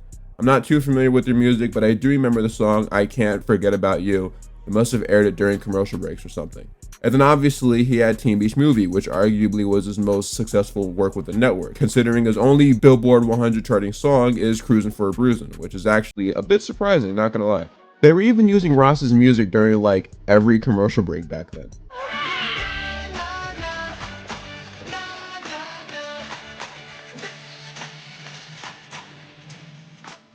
Make your mark on the world. That's just who I am. I don't know, I guess I should probably save some of this for a potential Austin and Ally video since I'm not totally ruling it out of the realm of possibility, but Ross's music career on Disney is definitely interesting to me. The special briefly goes over the dance aspect of the movie, which I gotta say is probably the most consistent part of both films.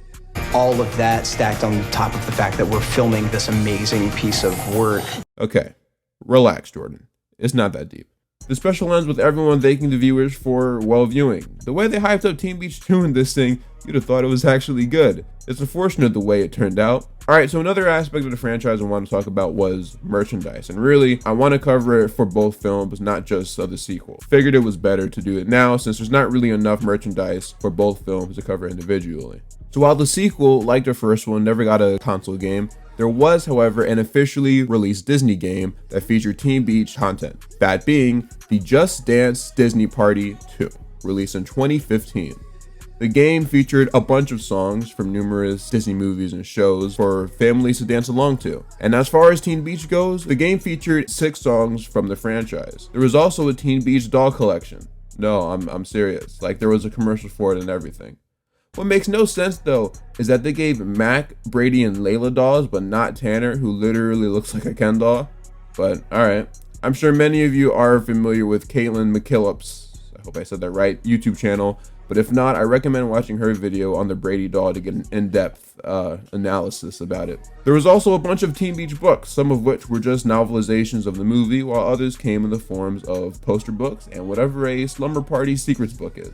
The merchandise for this film wasn't too abnormal for a Disney Channel movie, but I will say none of these are as cool as the High School Musical 3 flip phone, which played songs from the movie. Just saying. Lastly, I wanted to talk about the live performances that the cast would have to do for both Teen Beach 1 and 2. Disney sent them around to a few different venues and shows to advertise the movie, and a lot of the time, they perform after as well. Sometimes though, I'd assume, thanks to scheduling, members from the cast would be missing, while others would have to step in for certain songs. One of the more noticeable instances of this is when the cast appeared on an elimination episode of Dancing with the Stars. And by cast, I mean Ross and all the B-listers.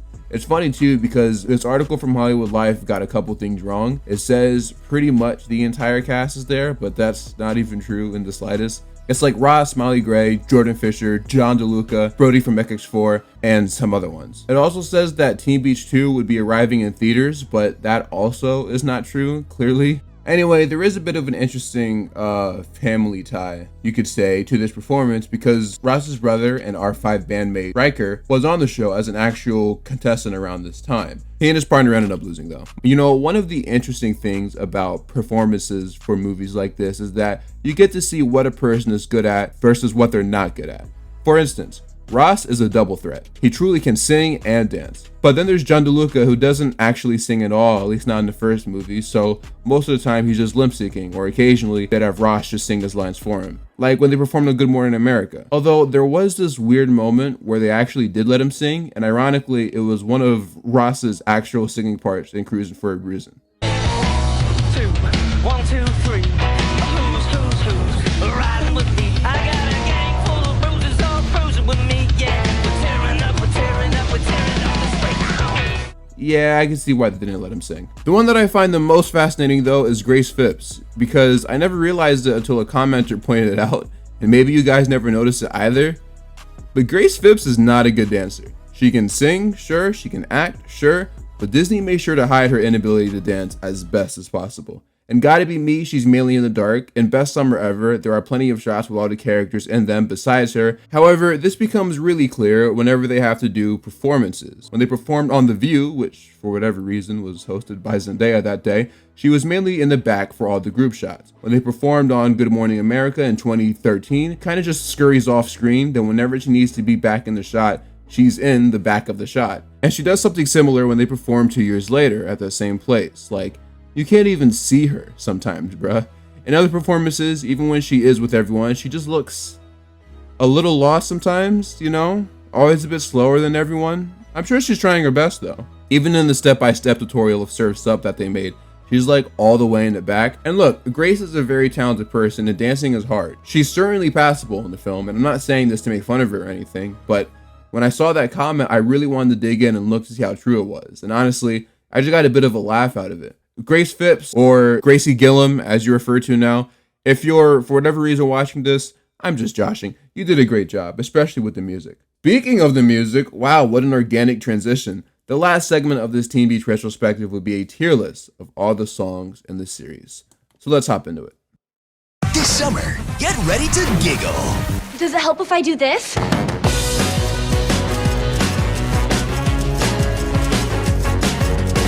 You know what, that actually does kind of help. That's pretty decent, yeah. Teen Beach 2, coming this summer.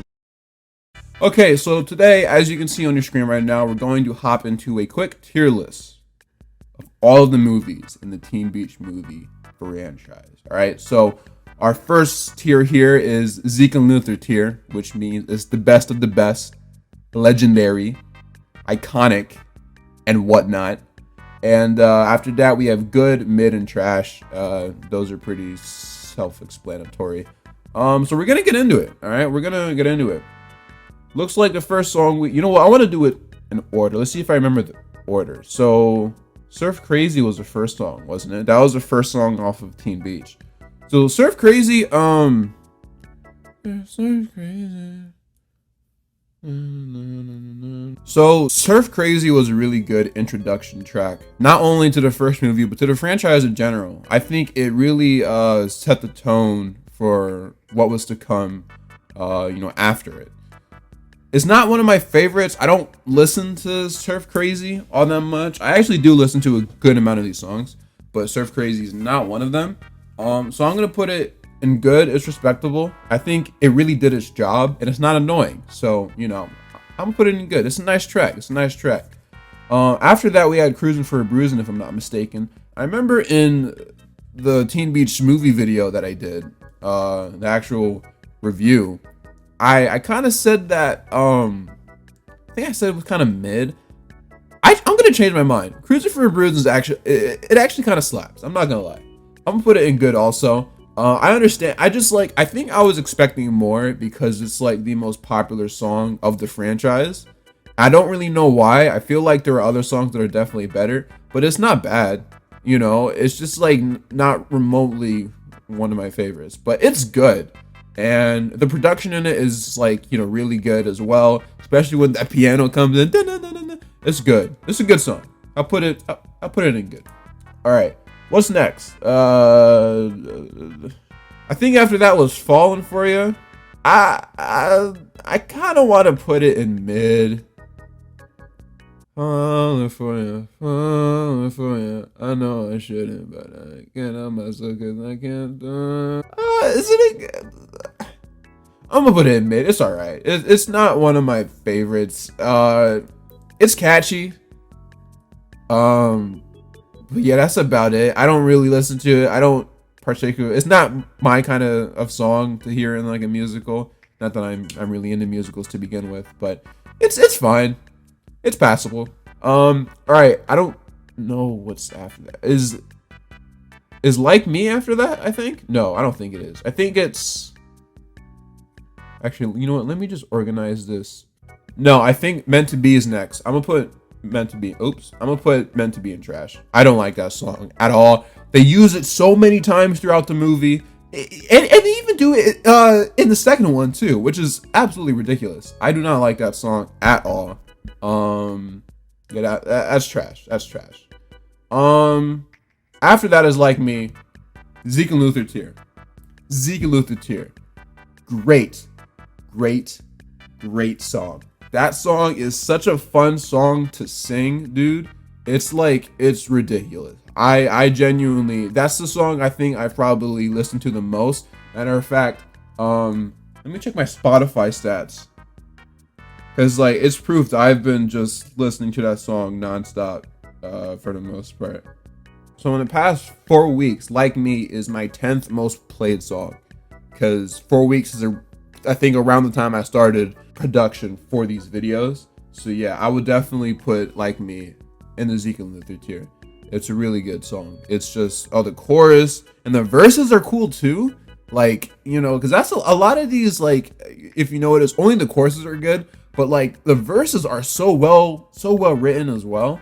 And it's really fun to sing. The chorus gets a little confusing at times. I definitely swap some words around, but overall it's great. And then speaking of another great song, Can't Stop Singing. That one, low key, like, if Like Me just did not exist, I would probably put that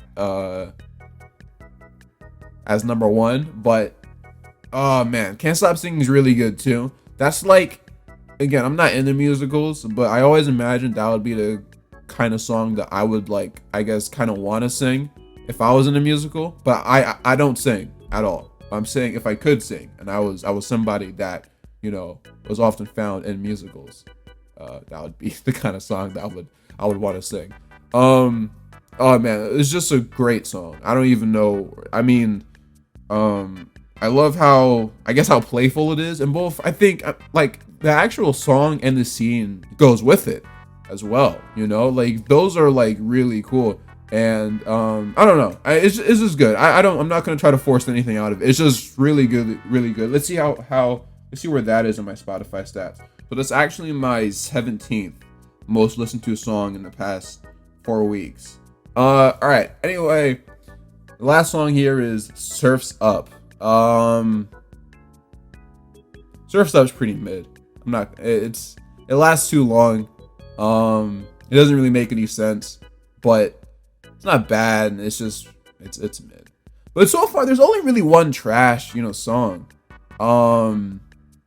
which is Meant to Be. And it's not that I think, Meant to Be is just like objectively, horrible. I really don't like it. It's kind of hard to explain. It's not hard to explain at all, actually. Well, they keep spamming it. That's for one thing. And it's just, I don't know.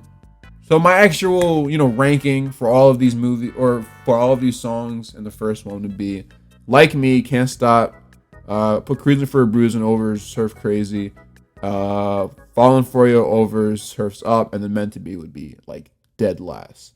So now we're gonna do the second movie. That should be fun. We have, let me try to do it in order. Let's see. So, all right. Anyway, so best summer ever. Best summer ever in the way that it is. What did I say in the actual review? I forgot, because I'm filming this like way after I did the thing. Okay, I'm gonna put it in good. That's not a bad song. It's good. I'd say it's a good track. On my own slaps. I'm gonna put that in good. And I think I mentioned that as, one of the songs that I liked. It's just kind of different because I don't really consider it as part of a Teen Beach, thing. It's to me more of a Ross Lynch song, but it's not bad. It's not bad. Falling for You too. I'm putting it in trash. I'm not gonna lie. Falling for you. Nah. Even Jordan Fisher couldn't save that song. No, I'm gonna put that in trash. Sorry. Twist Your Frown Upside Down. No, I don't like that song. I kind of want to put that in trash too. In the video, I said it was mid. I think you know what this song kind of reminds me of? You guys ever watched a Fresh Beat Band? Yeah. Well, there you go. It sounds like a Nick Jr. song, like something off of Fresh Beat Band, and it would be something that would like air like right after the Little Bear Orajel training toothpaste. That's the vibe that this song gives off. It gives off Little Bear Orajel training toothbrush commercial energy. That might be the craziest thing I've ever said on this channel. All right, Right Where I Want to Be. I don't like this song either. You know why? Because it reminds me of like the theme song of like a 60s sitcom. Well, yeah, never mind. I guess that does make sense. I don't remember what theme song it reminds me of exactly, but like Right Where I Want to Be, I don't like it. I'm gonna put that in trash too. I'm sorry. I'm not sorry. Never mind. This movie's bad. Silver Screen. Silver Screen isn't bad. I'll put it in mid. I don't really like that song all that much. And then we got Gotta Be Me. Gotta Be Me might be Zeke and Luther tier. I'm not gonna lie. That song's actually really good. I like that one. Gotta Be Me's. Yeah, I think that's Zeke and Luther tier. That's up there for sure. Then we got That's How We Do. Yeah, that's a good song. I'll put it in good. I'll put it in good tier. Then we got these random songs. So starting over was the R5 song that was apparently in the credits. I didn't watch it. I didn't listen to it. I don't even want to listen to it. Wanna Be With You. What is Wanna Be With You? So yeah, that was not in the movie, but like it does sound kind of familiar, but I'm not gonna rank it because it wasn't in the movie. And then Rescue Me by Sabrina Carpenter, was not in the movie as well. So this is my final Teen Beach movie franchise ranking. My tier list of all the songs. What do you guys think? Is this valid or no? I don't know. Okay. That's all I have for this portion. So I don't really know where this is gonna end up in the retrospective, but we're either gonna move on to the next part, which is gonna talk about some of the ins and outs of the franchise, or this is like the last thing. So if that's the case, bye. This has been an interesting experience for me, visiting these popular movies that I haven't seen. I'm thinking next time I do a franchise, it'll be Camp Rock, since I haven't seen either of those either. That might be a fun project. Honestly, the Teen Beach series is a representation of something that still happens in Hollywood today, and most recently with the Joker series. The first movie came out, did great in the box office, was a huge phenomenon. Then the sequel comes out, and from what I've heard, similarly to Teen Beach movie, it makes some questionable decisions with the overall stories of the characters, specifically Arthur Fleck. Companies do this all the time, and I mean, I don't blame them for attempting a Teen Beach 2. I certainly think a sequel could have been made, and it could have been good. My only issue is that it wasn't. I spent a lot of time with the Teen Beach series recently, probably about 3 months now, and honestly, while I always have to be reminded of the events of Teen Beach 2, I've only gained more appreciation and respect for the first one. It's a fun movie that may not be objectively great, but it's a DCOM, and very few DCOMs are actually good films, at least in my opinion. You kind of have to rate it as a DCOM and not just a regular theatrical film. And as a DCOM, Teen Beach somehow became one of my favorites. And it's unfortunate that the sequel was never able to match that. It's funny, whenever I see people talk about movies like Let It Shine or Lemonade Mouth, they usually talk about how those movies probably deserve sequels. And sure, that statement isn't incorrect, but at the same time, look what happened to Teen Beach Movie, a perfectly fine DCOM that almost literally got ruined by its sequel. Sometimes sequels just aren't meant to be. I know I'm not on my own with this one, right? There's gotta be other people that think like me. Let me know in the comments below. I appreciate you guys for watching the video. Bonus points if you've seen all 3 of them. This is the end of my Teen Beach era, but fear not, because I am going to be entering a new era soon. You better make sure to hit that subscribe button. As always, I'm Mr. Nostalgia, and I'm out for now. Peace.